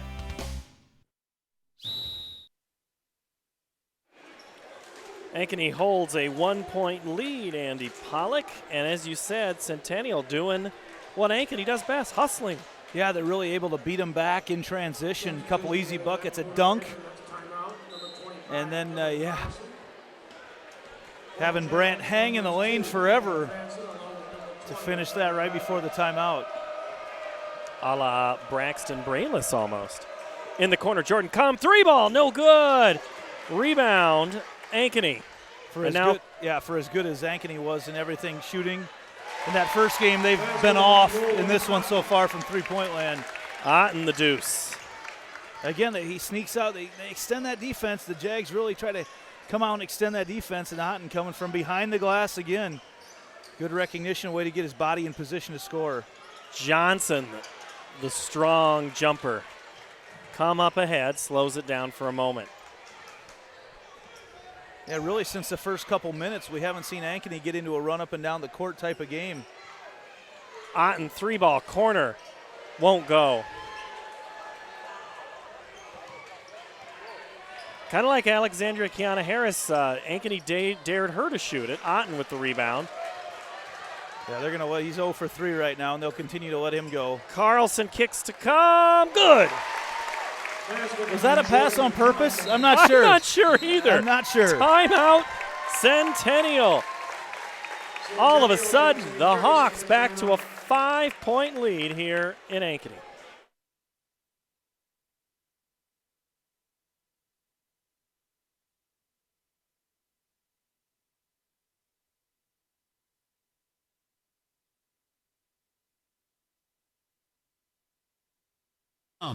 Year-end closeout event at Schottenkirk Chevrolet Waukee means employee pricing for everyone. Buy like a Chevy employee in Waukee. Employee pricing on all 2018s and 2019 Colorado and Silverado 1500 double cabs. Even on Iowa's hottest selling SUVs. The 2019 Equinox and Traverse. 28% off new 18 Silverado 1500 crew cabs. 20% off 18 and 19 Sonic and Spark and 18 Impala. Used vehicle buyer on hand. Paying top dollar for your trade. Employee pricing for everyone. Schottenkirk Chevrolet Waukee. WaukeeChevy.com. Ankeny by 5. In our other game tonight, Valley holds a 3-point lead over Southeast Polk after 3. Now, Southeast Polk playing much better right now than when we saw them earlier in the season. Coach against his old school and his new school. 3-pointer on the way, up, almost down. Rebound, put back up, Preston Kelly. Micah Johnson kept that alive. Up ahead, Brandt will shoot 2. So he's fouled on the shot. He almost got that to fall. Excellent look to him. And Carlson just almost got that to fall.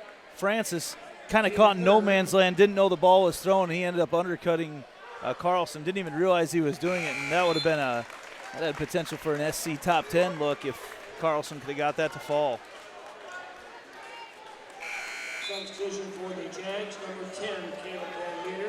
Carlson connects on the first free throw on the season. He's a 77% free throw shooter. He's got 6 points tonight. So 1/3 of his team's offensive output. Now a little more with that one. Now 7. Second quarter's gone by in a hurry. More of that pressure from Ankeny. Rogers. Centennial's handled that much better than they did early on. Look at Carlson sneak in from behind.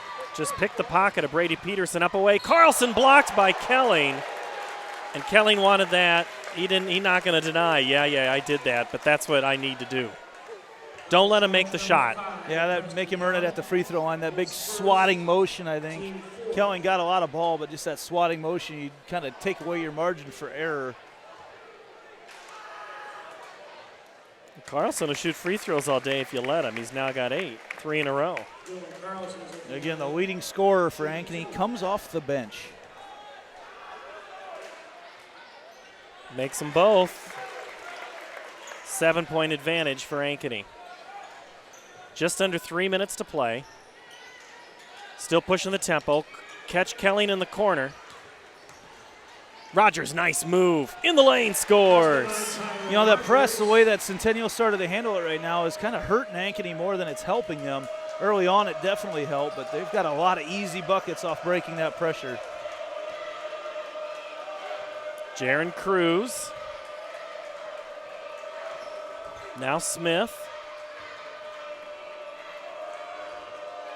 Carlson, 3. Good! You can't get much deeper than that, than what he was in that corner. He was all the way down. High arcing shot gets it to fall. Ball's going to come back to Ankeny on the offensive foul. Yeah, Peterson got in there. And again, Otten got right on him, and Peterson's arm just fully extended, almost a wrestling move, arm to the throat. Not like a hard shot, but just had his arm right up there like an arm bar right on the throat. The lead is 8. That's the biggest lead Ankeny has had all night. Second time they've had it. Had it back when they went out 8-0 to start the game. Nice move, kick. Otten. Oh, just shoot it. You know you want to. Underneath Smith.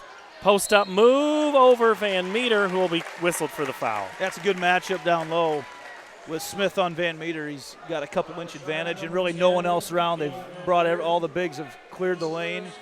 Really isolated down there. At the line, the junior Jackson Smith hits his first free throw of the game. Now with 5.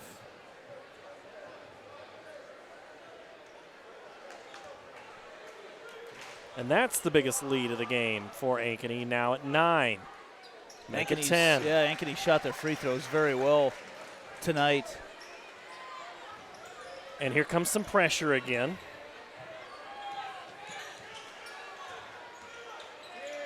Rogers pulls it up.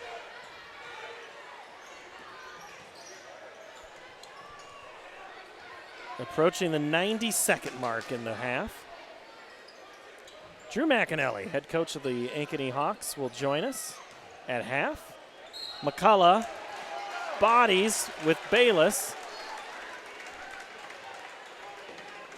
And Bayless, Braxton's going to be whistled for the foul. Yeah, it kind of gave Bayless a taste of his own medicine, per se. Drew, you know, he gets the guy straight up, but just causes so much contact as he goes into him.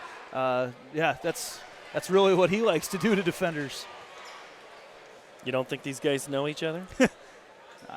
You know, it's crazy. You see all these different leagues and these guys play against each other time after time after time. It's almost like the game on a Friday night is just another formality, just a mere formality. I could be playing against a teammate that I had on youth basketball at some point. Oh, I'm sure. A lot of these guys, I'm sure, have played together. Take a picture at Park and Rec's basketball tomorrow, and let's age it 10 years and see what it looks like. Smith got caught, and he traveled. Yep, Van Meter got his feet, got Smith to kind of get crossed up, and it's going to be a turnover with 1:07 to play. It just slipped a little bit off the jump stop. I think he was expecting some contact that he didn't get. Centennial in the half court. Haven't had a lot of great looks. A lot of their best buckets have been in transition. Which is really not what I was expecting to see tonight. Kelling pulls the trigger. Gets it to go. Nice shot. Preston Kelling. That breaks about an 0 for 26 three-point shooting slump that Centennial was on against Ankeny. I know because I saw all of them. Lead is 5. Ankeny will hold for the last shot. 20 seconds. Carlson will be the one taking this, I'm sure. He's got McCullough on him. He's quicker. We saw that step back look right before the end of the break. 7 seconds. Carlson drives, blocked by McCullough.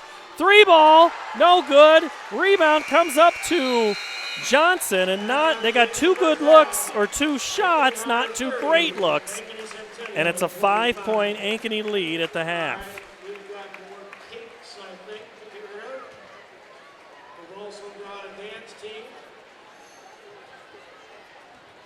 So the two teams tied at 15 after the second quarter of play. 5-point advantage. We'll take a timeout. We'll talk girls basketball.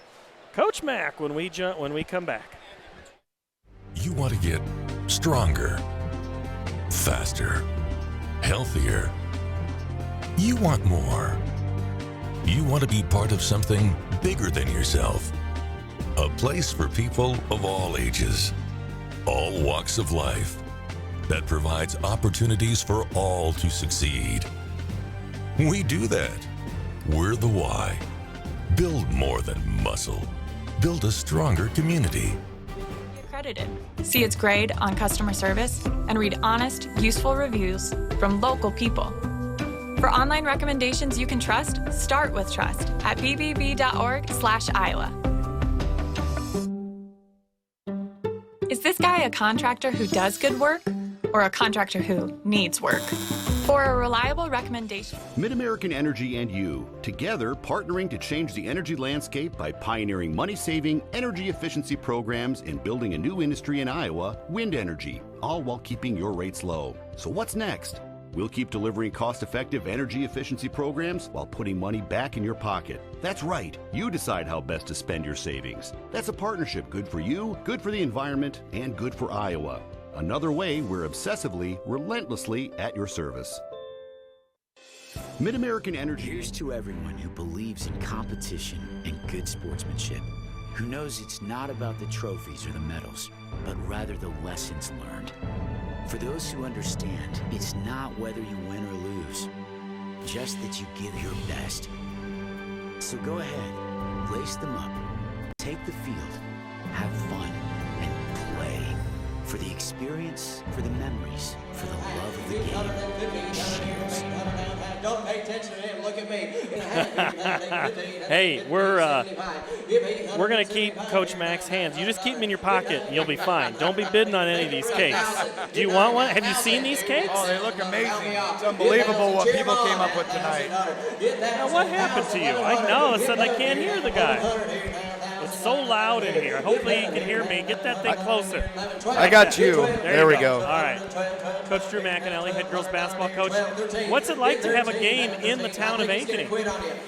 It's an unbelievable experience for everybody. As I told the girls for the game, it's nights like this while you're part of high school athletics. It's something you're going to remember and cherish for the rest of your life. I think it's just a really special time for the whole community. Obviously the athletes, but the community, the administration, the school, just everybody involved. It's a special night. So you come to the north side. You just haven't had any home games since we saw you in December. So that's what I'm saying. What's it like to actually play in town for once? Yeah, it's a little different.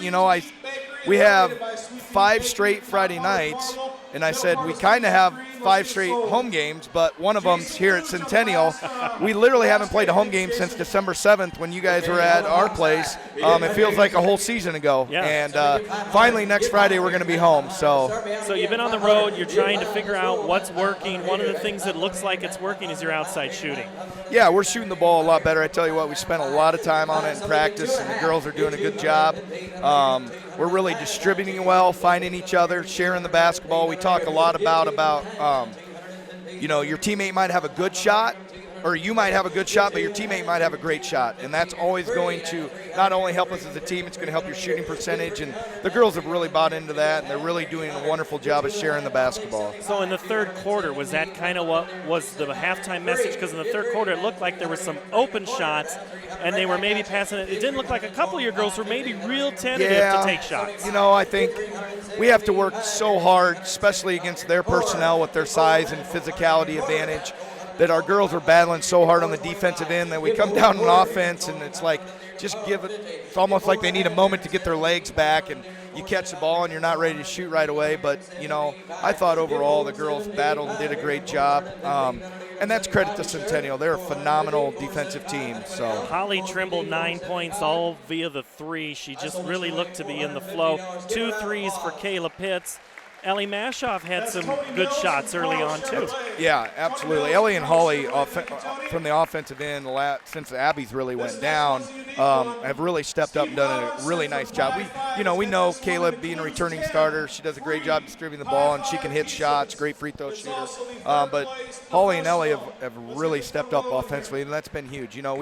We've missed some, had 2 heartbreakers with Dowling and especially Johnston, but we wouldn't even be in those games without their offensive I haven't even had a chance to tell you this story, and I saved it for now. I had a parent of one of those 2 teams that you mentioned say, "We do not want to play Ankeny again," and the mom said, "Where on earth do they get these girls from that just keep shooting the ball and shooting the ball? Yeah. They're so small, but they're so mighty with the shot." It's like I told the girls after the game, coming in tonight, we're 6-6, and this is just a huge compliment to the league we're in. We get ranked today, and we're 6-6. I think, they're rewarding us because they've seen, even the games we've lost, we're right there, and our strength of schedule is just up there like everybody in the CIML. I told the girls after the game, I said, big picture, ladies, we're getting better. I know it might not feel that way. Sometimes the scoreboard's not telling us that way, but big picture, leading into February and tournament time, I said, you keep working the way we are every day in practice and getting better. Good things are going to come of this, and we're going to be a dangerous team. People might not want to play us in the sub-state. And that's exactly right. I don't think anybody wants to play either of the teams that played tonight. Ashley Harrington, I see her just sit over here just a minute ago. No points, but man, she certainly attacked the basketball, trying to create things for you. She is a spark plug, like the Energizer Bunny out there, man. She just keeps going and going. Ashley's energy, her effort, her intensity, attention to detail has just been phenomenal. So Sarah McCullough again held kind of low in the points, but you know that's what teams are keying on. she loves to shoot. She loves to play. It just she didn't have that visual frustration that sometimes she gets if things aren't going well tonight. So how have you worked with her to get that game where it's kind of, I need you to look the same if we're up 10 or down 10? Right. Well, it just goes back to, as I've said all year, Sarah's just a phenomenal person, and she's team first. And she does so much for us on the defensive end and rebounding. She's playing more with her back to the basket, which she isn't comfortable doing, and she ain't going to have to do in college. And I know she'll appreciate that. But it just speaks volumes to the character of girl she is. She's trying to do whatever she can to help us win. I talked to her after the game. We got to find ways to get her more shots, but we'll get there. We put a couple new wrinkles in. It didn't happen tonight, but we're going to keep working. So doesn't get any easier on Tuesday. Oh my gosh! You don't have to remind me. You got to go play Valley, and you're going to have to face Zoe Young, and all the scoring that she can do, and then it's Shea Fuller, and then still.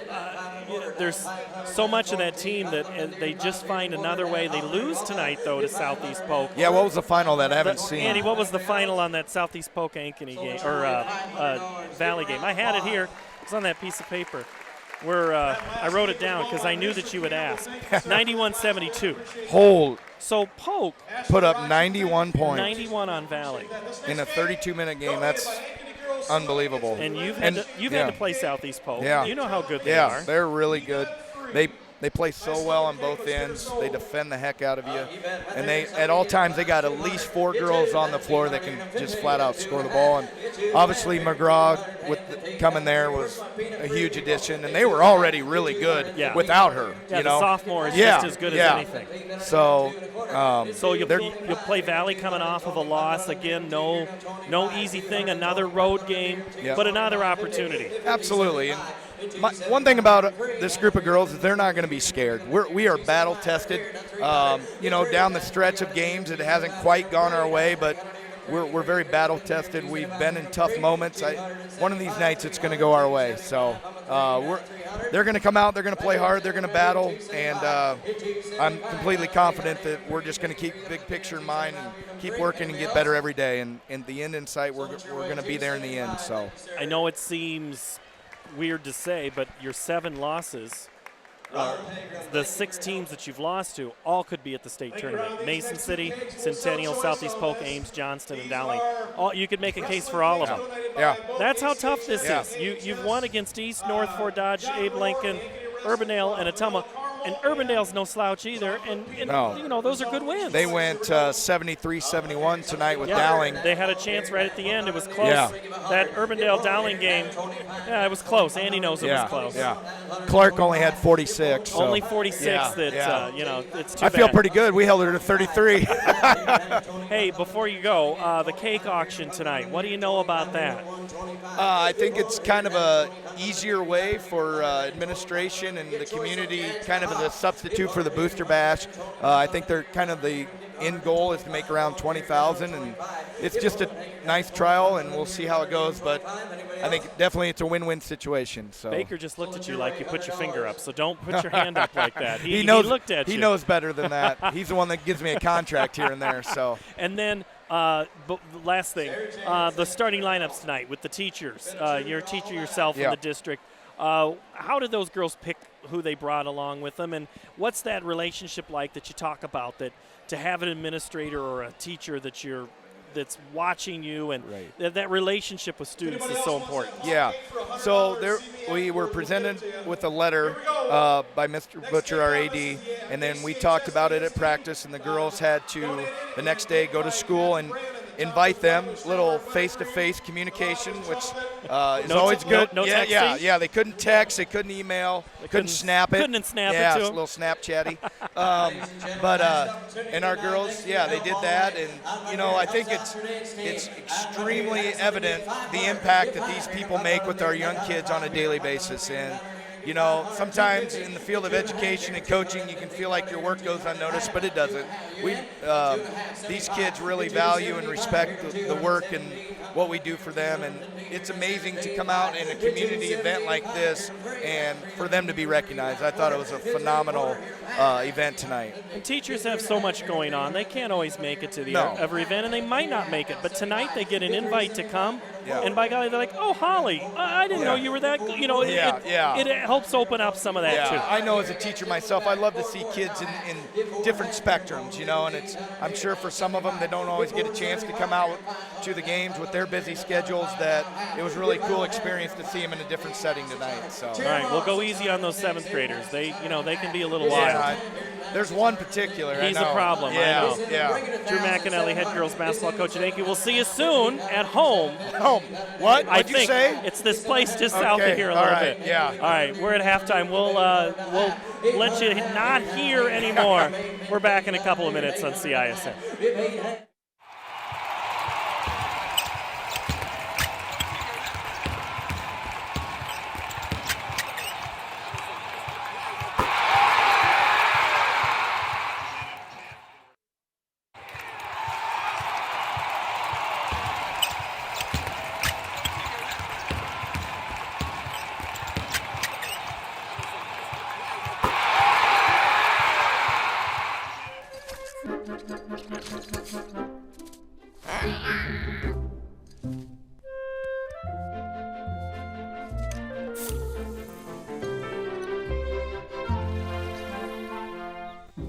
Here, head coach of Westside Auto Pros. When your car's on the injured reserve, you want to get it back in the game as soon as possible. I know that. That's why you need to bring it here to Westside Auto Pros. I have a team of experts that can fix almost every automotive injury, whether it's a fractured joint, a brake, or if your car just got its bell rung, no problem. We can even do a complete physical on your car to make sure it's game ready for the entire season. So bring your car to Westside Auto Pros and we'll get it back in the starting lineup in no time.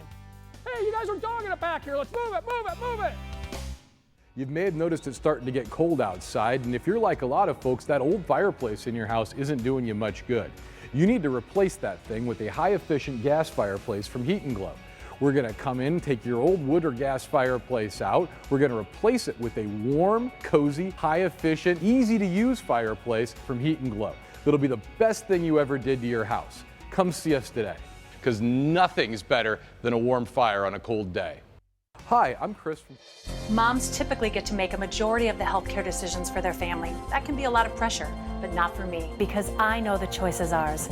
For medical tests like MRIs, X-rays, CAT scans, and of course mammograms, ask your doctor to refer you to Iowa Radiology. They work around our hectic schedules, they're the best at what they do, and they're so great with my family. They truly care, and it shows.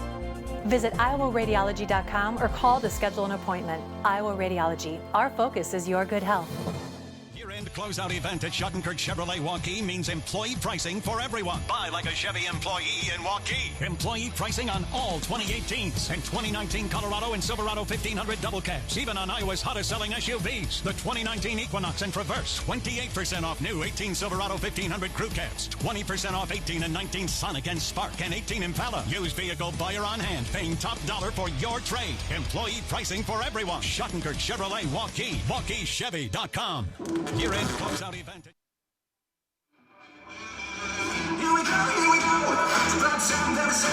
You know what they say, Andy? As you get older, everything seems louder. Or is it when we step into the gym here tonight, everything seems louder? Wow. Pretty loud place to be here tonight at Centennial. You can't even hear yourself talk, but my thanks to Coach Drew McAnally for making his way up here to talk at halftime. 30-25, Ankeny in the lead, and our other game has gone final. Valley knocked off Southeast Polk 61-54. And in this contest, it's a 5-point lead. It got to be as much as 10 at one point in this game. Centennial, though, has kept it close. When they've done what Ankeny does in terms of keeping the tempo, it's a different game. Yeah, it's interesting to see them do that tonight. We've seen a lot of fast break layups, but it hasn't necessarily come off defense and steals. They've really handled the press after the initial wave from Ankeny. The Jags have really handled the press much better, and it's allowed them to get several easy run-out looks. All right, we're going to take a quick break. We'll come back after this. This is high school basketball on CISN. Together, partnering to change the energy landscape by pioneering money-saving, energy efficiency programs and building a new industry in Iowa, wind energy, all while keeping your rates low. So what's next? We'll keep delivering cost-effective energy efficiency programs while putting money back in your pocket. That's right. You decide how best to spend your savings. That's a partnership good for you, good for the environment, and good for Iowa. Another way we're obsessively, relentlessly at your service. Here's to everyone who believes in competition and good sportsmanship, who knows it's not about the trophies or the medals, but rather the lessons learned. For those who understand, it's not whether you win or lose, just that you give your best. So go ahead, lace them up, take the field, have fun, and play. For the experience, for the memories, for the love of the game. Shields. Miss your hometown clothing store? The one that had it all? Everything to get the work done, all in one place? G&L Clothing is your hometown Iowa store. Stop in and see us, or we're only a click or phone call away. Family owned for nearly a century. G&L Clothing, 1801 Ingersoll, Des Moines. G&L Clothing, your size, your style, we've got it all. Trust the Better Business Bureau, protecting consumers for over a century. When you go to bbb.org to check out a business, you'll learn if it's BBB accredited, see its grade on customer service, and read honest, useful reviews from local people. For online recommendations you can trust, start with trust at bbb.org/Iowa. Andy, it's not even this loud at Wells Fargo, is it? There's so much going on here tonight. It's crazy. I mean, the basketball has just been a small portion of what's going on here tonight. Of course, I mean, everybody wants to get everything in as these two teams come together and play tonight. So they've been able to fit a lot in. Had the Booster Club fundraiser here tonight, a big cake auction that we saw. Some pretty impressive cakes. Yeah. No one has offered to bring us a piece yet. I'm still waiting on that. Scott Jarvis never one to have a dull evening at the ballpark. He always jams a lot in here. Whether it's football or basketball, I haven't come to where there hasn't been something going on or some group being honored or someone special here. And it gives a chance for a lot of the other groups and clubs that are around the schools to get recognized a little bit when you've got some huge crowds out there to watch them perform or play or whatever it may be. All right, rough scoring unofficially for Centennial. Cody McCullough with 8. Preston Kelling with 6. Caleb Van Meter with 2, as does Tyler Rogers. 4 for Micah Johnson and 2 for Lathan Brandt for a total of 25 points. For Ankeny, which leads, it's 11 from Dylan Carlson, 4 Nolan Otten, 6 Braxton Brayless, as well as Jackson Smith, and 4 for Jordan Cum. Andy, if you are Centennial, what do you have to do here in the second half? Well, they did some really nice things in that second quarter, and as they were able to beat the press, they got to continue to stay poised as they take on that pressure from Ankeny. And when they get in the half-court set, don't settle for the three-point shot. When they work it inside, McCullough's had himself a very nice night so far. Be patient once you get in the half-court set, work it into him, and let him work his magic. And if you're Ankeny, what are you doing? Well, you really got to ratchet up the defensive pressure. We saw them get lost a few times as Centennial went down to the other end of the court. Saw them get lost and really allow some easy buckets on the defensive end, so they've got to work on that and hustle back to get under the hoop. They've got to continue to press the tempo. They've scored some buckets in transition as well, and they've really, I think, done a nice job in the half-court set. I'm really impressed with what they've done in the half-court set tonight. Been very patient once it turns into a half-court game and work themselves into some really nice shots. Ankeny has the 5-point lead. They had a win on Tuesday night, looking to go 2 in a row here after dropping 3 straight, including over the holidays on Ames and Johnston losses, whereas Centennial lost that tough one in double overtime, looking to flip the script on this game and against this team and on the season. Starting lineups back out on the floor for both Rogers, McCullough, Johnson, Brandt, and Kelling for Centennial. For Ankeny, it's Cum, Smith, Bayless, and Otten, and Cruz. And it's nearly stolen, and no turnover. And then finally there is. Come up ahead for Bayless, lays it in. And that's that frenetic pace that Ankeny can create. The half-court trapping look. A couple times Centennial takes a chance to take a breath, and the minute you do, the ball is in Ankeny's hands. Kelling looks left. Now it looks like Centennial's trying to do more with the ball fakes. Johnson tries to create, and Otten is going to be whistled for the foul. Otten getting his hand in the mix up towards the free throw line. In the NBA, that's a three-point play. With continuation. Did you see a pass the other night that the Lakers had? One of those bounce passes. You know how you can run it fast tempo up ahead? It was one of those half-court bounce passes as the shot goes for Rogers. It was one of those textbook bounce passes, except it was NBA style because it had so much spin and look. And it's just, I'm amazed at how well those guys can pass the basketball. You mentioned passing the ball. I saw Caitlin Clark for Dowling the other night with some incredible length of the court, bounce passes behind the back. That's a part of her game that she was, if she can develop. I mean, she's already a top-level recruit, but it was very impressive what she was able to do the other night, assisting the ball. And going behind his back is Kelling. Up ahead again, it's Bayless. 2-on-1. He gets McCullough in the air.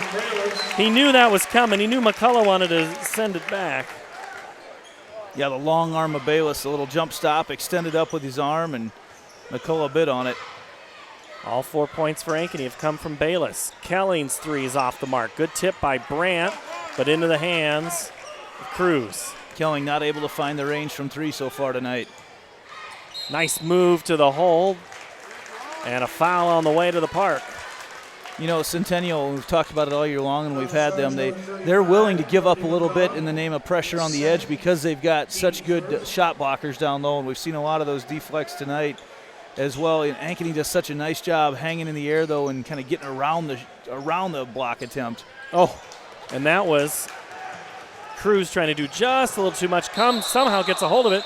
I'm going to say traveled with the ball before he got rid of it. Yeah, he's just caught in a bad situation. He really, honestly, with one arm took it away and just took a couple extra steps before he was able to get rid of it. Really heads-up play, just not able to quite corral it in and get rid of it soon enough.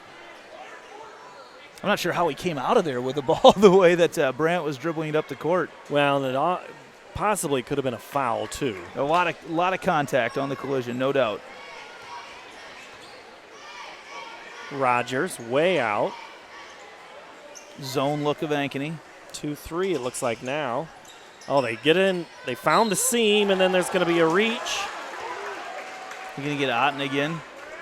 Yes. Just like that, Nolan's got 2 fouls here in the quarter.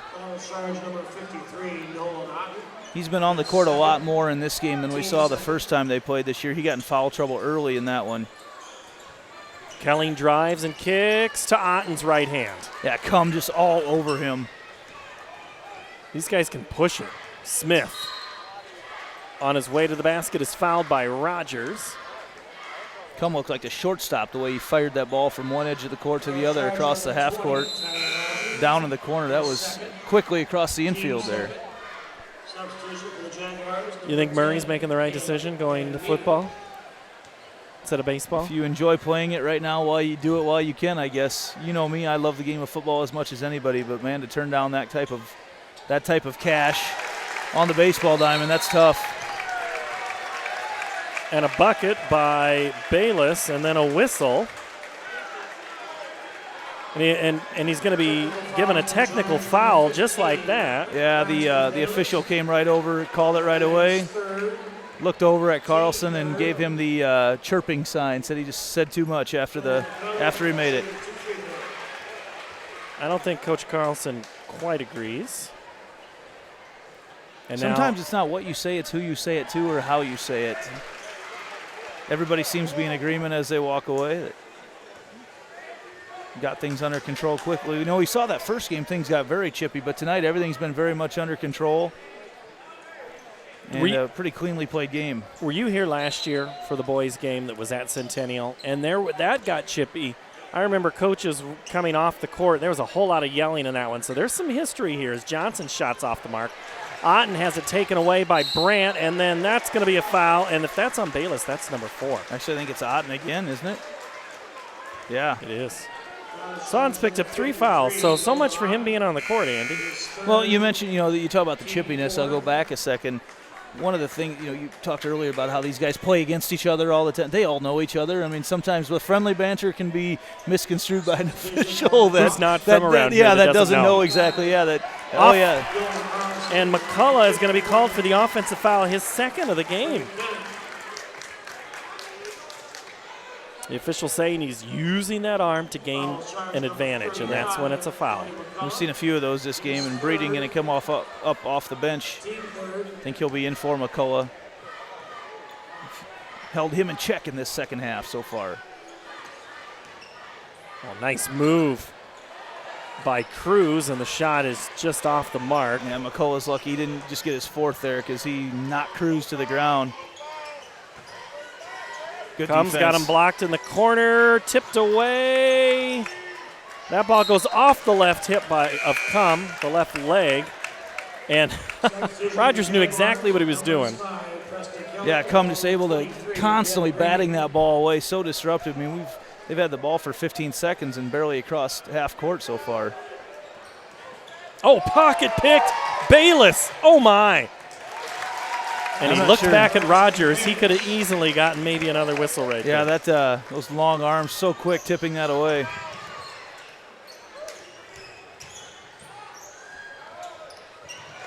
And Carlson comes away again with it. Oh, nice pass up to Cum for 2. Yeah, that's a great way to run the break right there for Ankeny. The cross-court pass, 3-on-1, played to perfection. 40 now. Very disruptive right now on the defensive end. And that's a travel on Micah Johnson. Timeout. Centennial, as the lead has been stretched to 11, the biggest of the game here tonight in the CIML action. You want to get stronger, faster, healthier. You want more. You want to be part of something bigger than yourself. A place for people of all ages, all walks of life, that provides opportunities for all to succeed. We do that. We're the why. Build more than muscle. Build a stronger community. Moms typically get to make a majority of the healthcare decisions for their family. That can be a lot of pressure, but not for me, because I know the choice is ours. For medical tests like MRIs, X-rays, CAT scans, and of course mammograms, ask your doctor to refer you to Iowa Radiology. They work around our hectic schedules, they're the best at what they do, and they're so great with my family. They truly care, and it shows. Visit iowaradiology.com or call to schedule an appointment. Iowa Radiology, our focus is your good health. Ankeny has opened up an 11-point lead on Centennial. Bayless has really had a great third quarter here, Andy. He's got 14 points. And he's creating so much on the defensive end. Just him and Cum just constantly disrupting. Carlson's done his part. Now he's creating and almost scoring.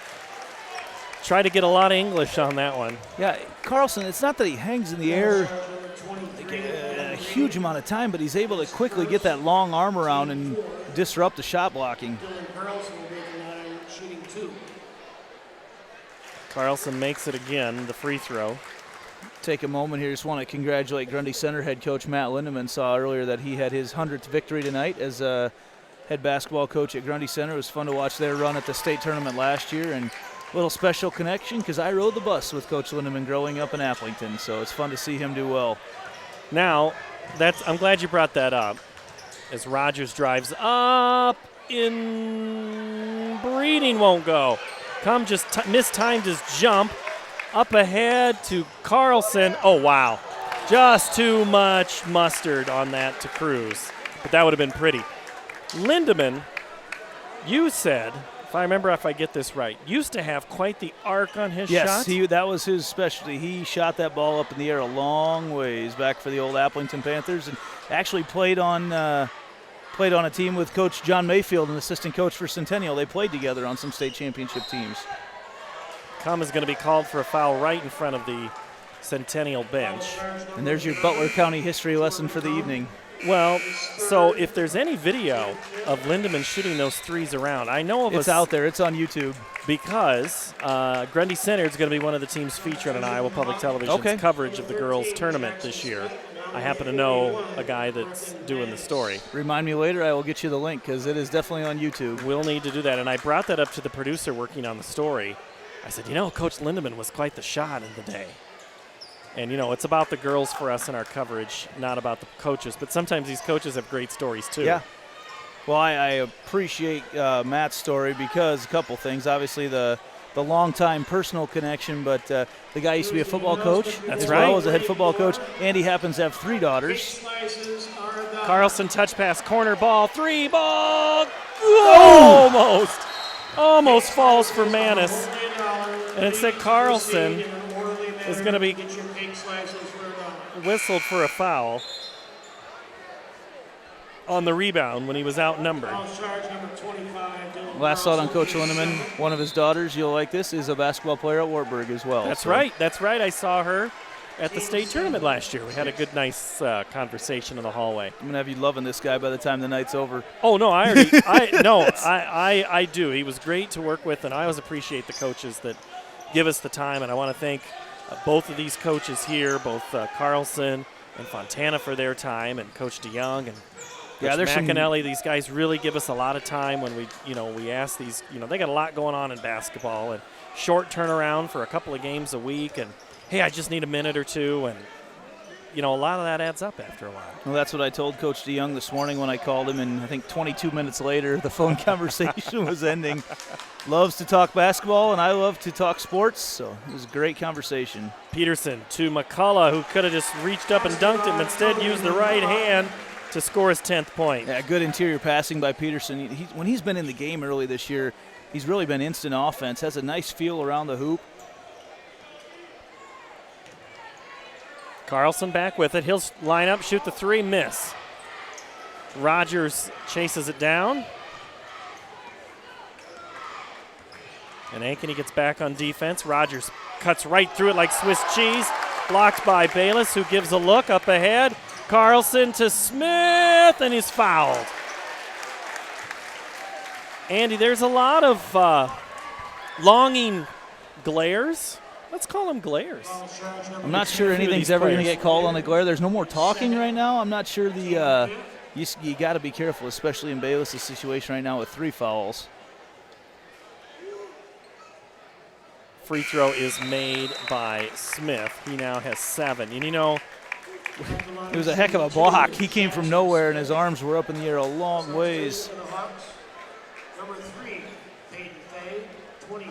Ankeny, again, they've shot the ball so much better from the free throw line tonight than we've seen normally from them.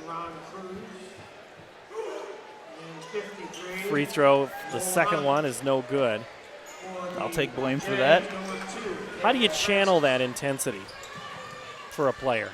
How do you try to get him to get into an area where he can be productive for your team and not a liability? Yeah, he's been quite productive. That's just at some point, and a lot of this stuff will be allowed. A lot of officials will allow, but if you catch the wrong one, you got to be very careful. McCullough made space and a bucket. Look for some sort of baseline cut out of Ankeny here, as much as Centennial's defense is extended. Otten. Fadeaway shot is blocked by Peterson. Look at Peterson run the floor. Francis up to Peterson, the layup. Look at that guy, big man running the floor, gets the block, and then first man down on the other side. I know you like watching Peterson play. He is. He's one of my favorites. I tell you what, I've seen him about 3 times this year, and the guy creates when he's on the court. I think Ankeny was holding for a shot, and that did not seem to be the best offensive look at the glass on that last possession. No, but Coach Carlson runs a wide open program. Lets his guy. I mean, if you got a shot, take it. We've seen that out of them all along. The kids have fun playing in his system. Cruz with it as we approach 10 seconds on McCullough. Cruz drives and misses. Didn't think you could slap the board, says the Ankeny fans. The 3-ball shot is blocked by Smith. And Van Meters 43, Ankeny Centennial 35. excited. The fourth quarter will finally come to our eyes when we come back. Mid-American Energy and you, together partnering to change the energy landscape by pioneering money-saving, energy efficiency programs and building a new industry in Iowa, wind energy, all while keeping your rates low. So what's next? We'll keep delivering cost-effective energy efficiency programs while putting money back in your pocket. That's right. You decide how best to spend your savings. That's a partnership good for you, good for the environment, and good for Iowa. Another way we're obsessively, relentlessly at your service. Schottenkirk Chevrolet Waukee means employee pricing for everyone. Buy like a Chevy employee in Waukee. Employee pricing on all 2018s and 2019 Colorado and Silverado 1500 double cabs. Even on Iowa's hottest selling SUVs. The 2019 Equinox and Traverse. 28% off new 18 Silverado 1500 crew cabs. 20% off 18 and 19 Sonic and Spark and 18 Impala. Used vehicle buyer on hand. Paying top dollar for your trade. Employee pricing for everyone. Schottenkirk Chevrolet Waukee. WaukeeChevy.com. Year-end closeout event.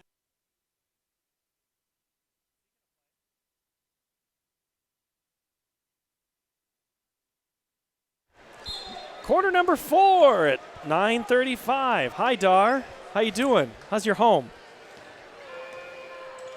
43-35, Ankeny. You know, we with might the get lead. one of those 2 overtime games that Centennial had earlier in the week, too. It feels like that'd be the way tonight would go. It would be. Otten leaves it for Carlson. Shot no good. Guess who altered the shot, Andy? Oh, yeah. Peterson. Otten took it away. Now Otten's going to finish it. Can he? He does! You know, back and forth flurry of activity. Not the guy I expected to have it in the corner when it was all said and done, but Otten just drains it. And now we're going to have an offensive foul, and Otten draws it. There's a huge battle going on between those guys on both ends of the court. I kind of watched that develop. It was a battle. I thought maybe they were going to call one of those vaunted double fouls, and that's what Fontana's talking to the official about right now, too, because it was a battle back and forth between both of them. And you saw Peterson's arm get fully extended, and that's usually when they whistle you. And the fans in front of us, Andy, have thought that that's happened a couple of times tonight that haven't been called, but we'll see. It's interesting. Early this week in the Johnston game, we had one official that wanted everything was away from the ball, just constant all night long. And it was the same guy all night long, away from the ball, away from the ball. And how do you argue with it? Because no one's watching away from the ball. And speaking away from the ball, we're going to have a foul underneath. I think Smith and McCullough are tangled up. Jackson Smith. There's your couple away from the ball. Away from the ball. On the row, yeah. Oh. That's the best place to get those makeup calls, too. As a coach, do you say thank you when the official runs by? I just kind of, yeah, maybe. I'm always a fan of just get me back. Francis loses it for a moment.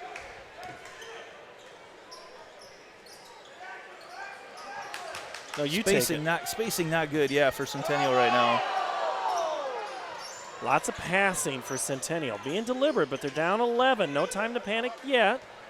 Lots of time to play, but they want good shots. Johnson flashes high. Francis, right corner. Good! Cameron Francis delivers. That's the right spot to have the ball in the 2-3 zone. Bring it to the middle. Kind of collapses everybody in on him. Kicks it out to Francis in the corner, and one of the few three-pointers we've seen Centennial make. Carlson gets it into the corner. Otten thought about it. Carlson will too. He takes it. Shot tip. McCullough goes up and over. Otten to the ground. Hustles back. Rogers, 3 in transition. Got it!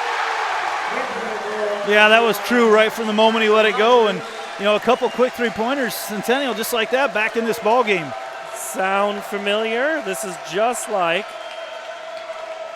It's now down to 5. Trying to finish.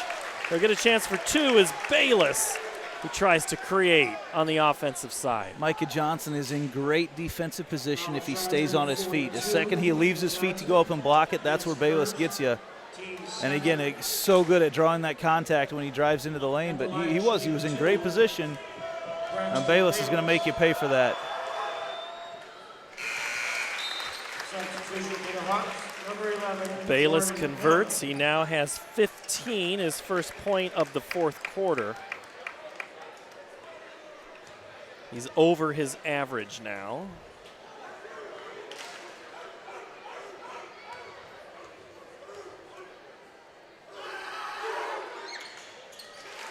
Connects on the second.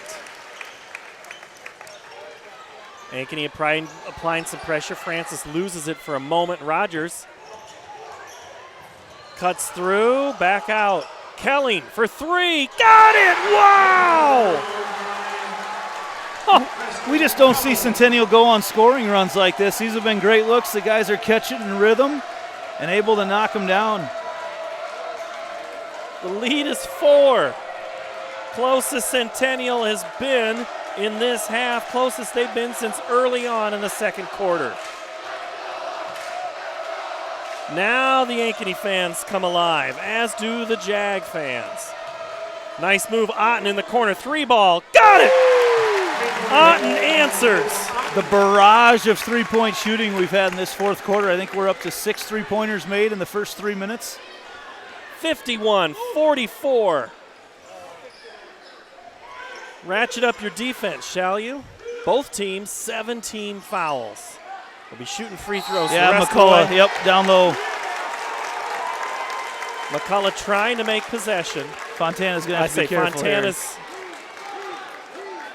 Just a lot of arm extension. That's the problem as they battle. If he keeps his arms in tight, he's fine. But you just constantly are seeing the arms extended out, and that's why they've got whistled. Not just McCullough, but a lot of guys have been whistled for fouls away from the ball tonight. And that's 4, with 4:44 to play here in the contest. The lead is 7. Can Ankeny add on this possession? A little bit of shiv and a shove and a shot, no good. Come the rebound. Otten almost dared to take that shot. He had his whole bench on their feet. They thought he was going to let it go. He goes, that's not my spot. I got to go in the left corner. Bayless to Otten. This is the Nolan Otten that Ankeny needs to have success. He's a guy that's really kind of helped. He's played a lot since his freshman and sophomore years as a junior. And then they throw it away. Yeah, Carlson went to cut just as Cum was looking across the lane to throw it. Coach Carlson says, hey, guys, don't worry about it. Get back. You got to play defense right now. That's just as important. Yeah, you got no time in a closer game like this right now to look back. You just have to go play the next down, to borrow a football term.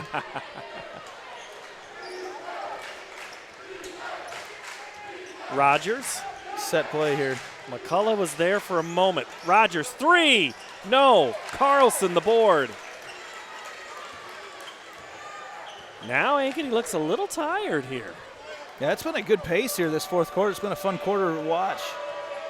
Carlson walks it up. He's got McCullough way out. McCullough not afraid. If he's going to get 5, he leaves it for Otten in the corner. Come for 3. That's off the mark. Tipped back, and that's going to be on Ankeny. Francis, maybe? No, they're going to call it on Francis. Yeah. Bayless was one up in the air a long ways. Francis whistled for the foul, his first. Francis played a lot of minutes tonight. Well, no Severside in the lineup. Haven't seen Keaton Gray. Also haven't seen much of Tyler Shannon. Sometimes we see him in key moments or in moments. Van Meter getting more time tonight, too. Ankeny went so deep in that first quarter. They had 9 guys play and now really stuck with a 6-man rotation throughout most of the second half. Bayless connects.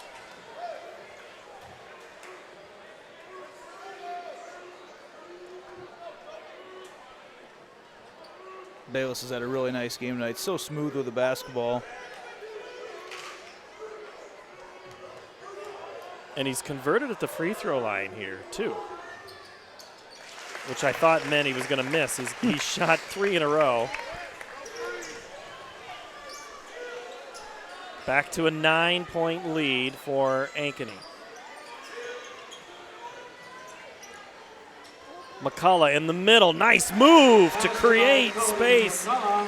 And now 14 for Mack. Yeah, he goes around the outstretched arms of Bayless. Bayless really the defender, the basket defender right now on the court for the Hawks at 6'1", giving up about a half a foot to McCullough. So now Ankeny looking to milk a little clock. This is a good matchup right now because you've got McCullough with 4 fouls covering Carlson, and they really need to foul. Just give it back to him. There it is. They need to figure out. They need to get somebody else out here on him. They leave Micah Johnson in the middle, down low. Johnson's only got 1 foul. Rogers with 2.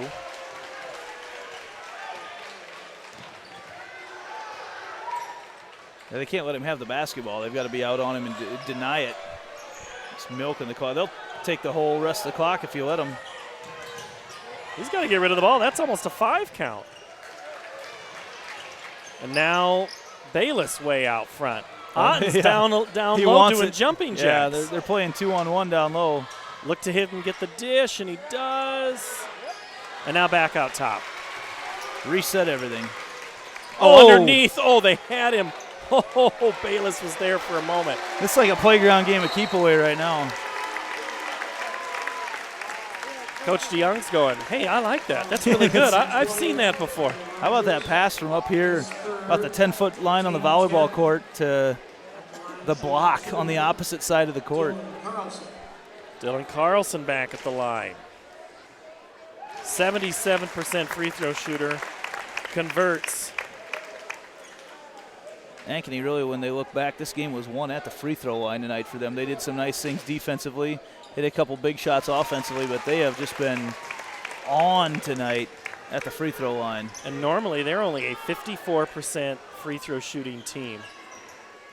Crowd going to start to file out a little bit right now, but don't count the Jags out just yet the way they've shot the 3 so far tonight.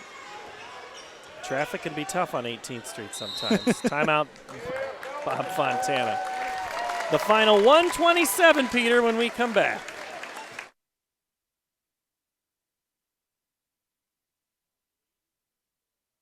Fireplace Superstore. You may have noticed it's starting to get cold outside, and if you're like a lot of folks, that old fireplace in your house isn't doing you much good. You need to replace that thing with a high-efficient gas fireplace from Heat & Glow. We're going to come in, take your old wood or gas fireplace out. We're going to replace it with a warm, cozy, high-efficient, easy-to-use fireplace from Heat & Glow. That'll be the best thing you ever did to your house. Come see us today, because nothing's better than a warm fire on a cold day. Hi, I'm Chris from Fireplace Superstore. Hi, Ron here, head coach of Westside Auto Pros. When your car's on the injured reserve, you want to get it back in the game as soon as possible. I know that. That's why you need to bring it here to Westside Auto Pros. I have a team of experts that can fix almost every automotive injury. Whether it's a fractured joint, a brake, or if your car just got its bell rung, no problem. We can even do a complete physical on your car to make sure it's game ready for the entire season. So bring your car to Westside Auto Pros and we'll get it back in the starting lineup in no time. Hey, you guys are dogging it back here. Let's move it, move it, move it.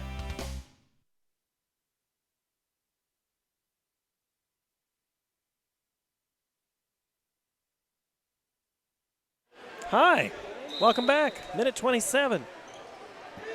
Left to play in this game. 55-46, Ankeny in the lead. Approaching a minute to play, and Centennial's taken a long time to find the basket. Yeah, they haven't got a shot off here for a while. Francis drives and is fouled by Otten. I was going to say I was straight up, but he was kind of moving. That's his 4th. His 4th, team 8. At the line shooting 2, Cameron Francis.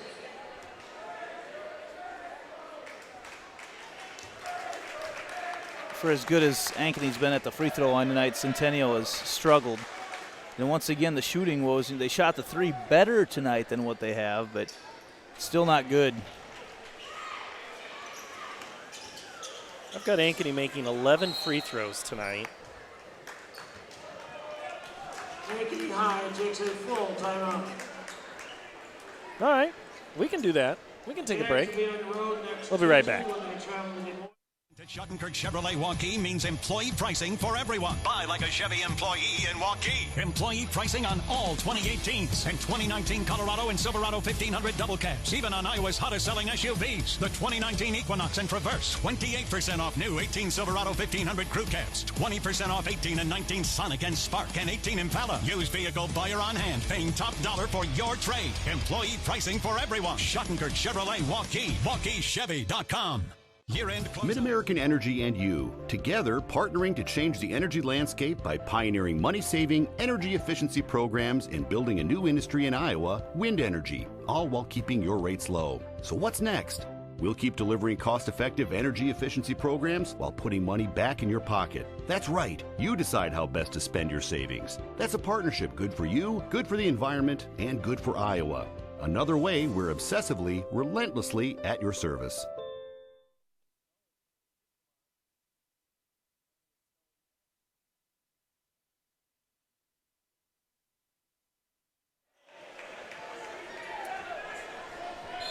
One minute, 9 seconds remains. And up ahead goes Smith, who lays it in for Ankeny. He now has 9. That's one way to break the press. Yeah, you run the little post pattern. Ball was tipped off of Ankeny. It'll stay Centennial basketball.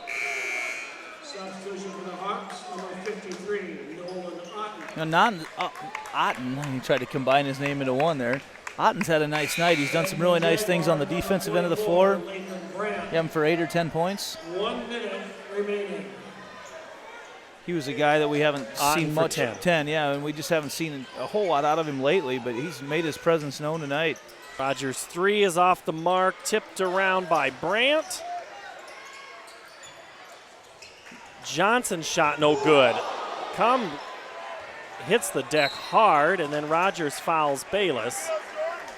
Boy, it's a good thing that backside's padded. Came straight down on his back, but hit his butt first. I'll just say it. We're on the internet. Yeah. Anything goes. Ouch. It's after 10, right? Yeah, it's almost after 10.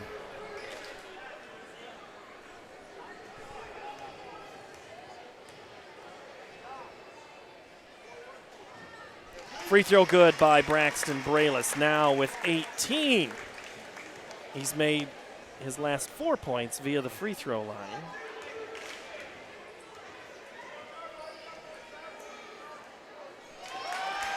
Like I said, he's made the last 5 free throws. Now it's just 3-point desperation attempt here, or a layup for Brandt with 4. Ankeny pulls it out. Carlson is fouled by Brandt for some reason. Foul charge number 24, Nathan Brandt, his first. We're going to be on the air for almost 4 hours tonight. And we still didn't buy a cake.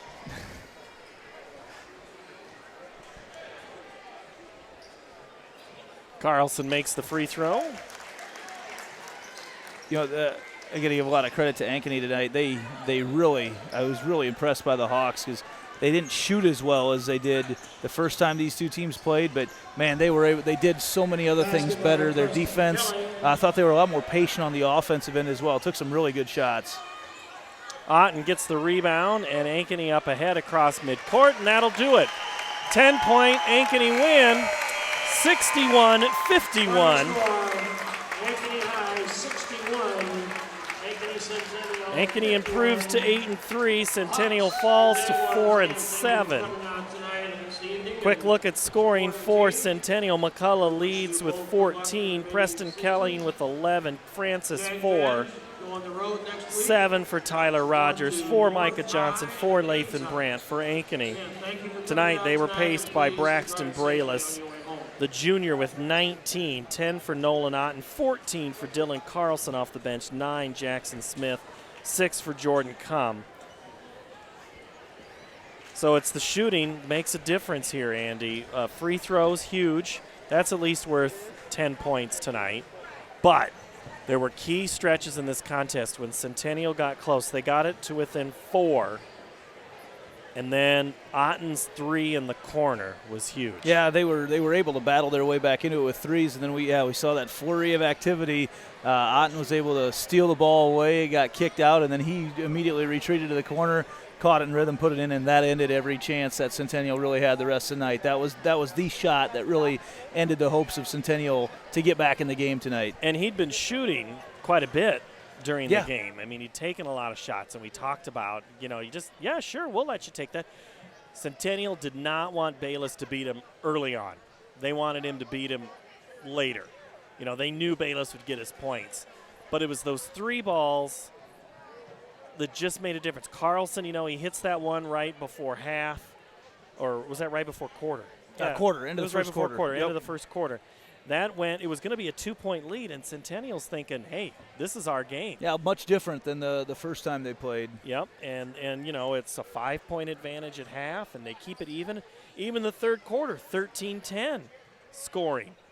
But Ankeny just seemed to have an answer at every point tonight. They really did, and I mentioned it right before the game got over, but I really thought their defensive intensity tonight did some really good things for them, caused a lot of turnovers by Centennial. Even when they weren't causing turnovers, they were disrupting everything that they did. So it was a very nice night for the Hawks. I thought they did some good things, and they really needed a win like this after the way that a couple other games have gone so far. Oh, we're on high. I didn't realize that. It's back in my head. Next CISN game is Tuesday night, Dowling at Waukee. That'll be that girls' game. That girls' game will be good. I might just stick around for that one and just bail. I'll let Dar do that one. Oh, and the following night will be CISN Wrestling, Southeast Polk at who? At Valley for Wrestling. That'll be Thursday, not Wednesday. You can't have it on Wednesday. It's church night. Yeah, it's Thursday. You better. Well, we'll figure it out. CISN.tv. Check out our YouTube channel. We'll have all those updates. And then next Friday night, Waukee is at Valley. So a couple of games. You'll see Waukee coming up here on CISN.tv. The next time we'll have Ankeny is when they host Ames on the 25th. And the next time we see Centennial, it's the same night when they are at Dowling. So see how it shakes out. Sounds good. Yeah, a lot of fun games to go yet in this season. Yep. All right, that's your final score tonight. It's Ankeny 61, Centennial 51 in the girls' game. It was Centennial 47 and Ankeny 32. That's how it ends. For Andy Pollack and Peter Tarpey, I'm Paul Yeager. Thank you so very much for watching us tonight. We always appreciate it wherever you may be around the world. Share the video. Tell your friends. We'll see you next time. Good night from Ankeny.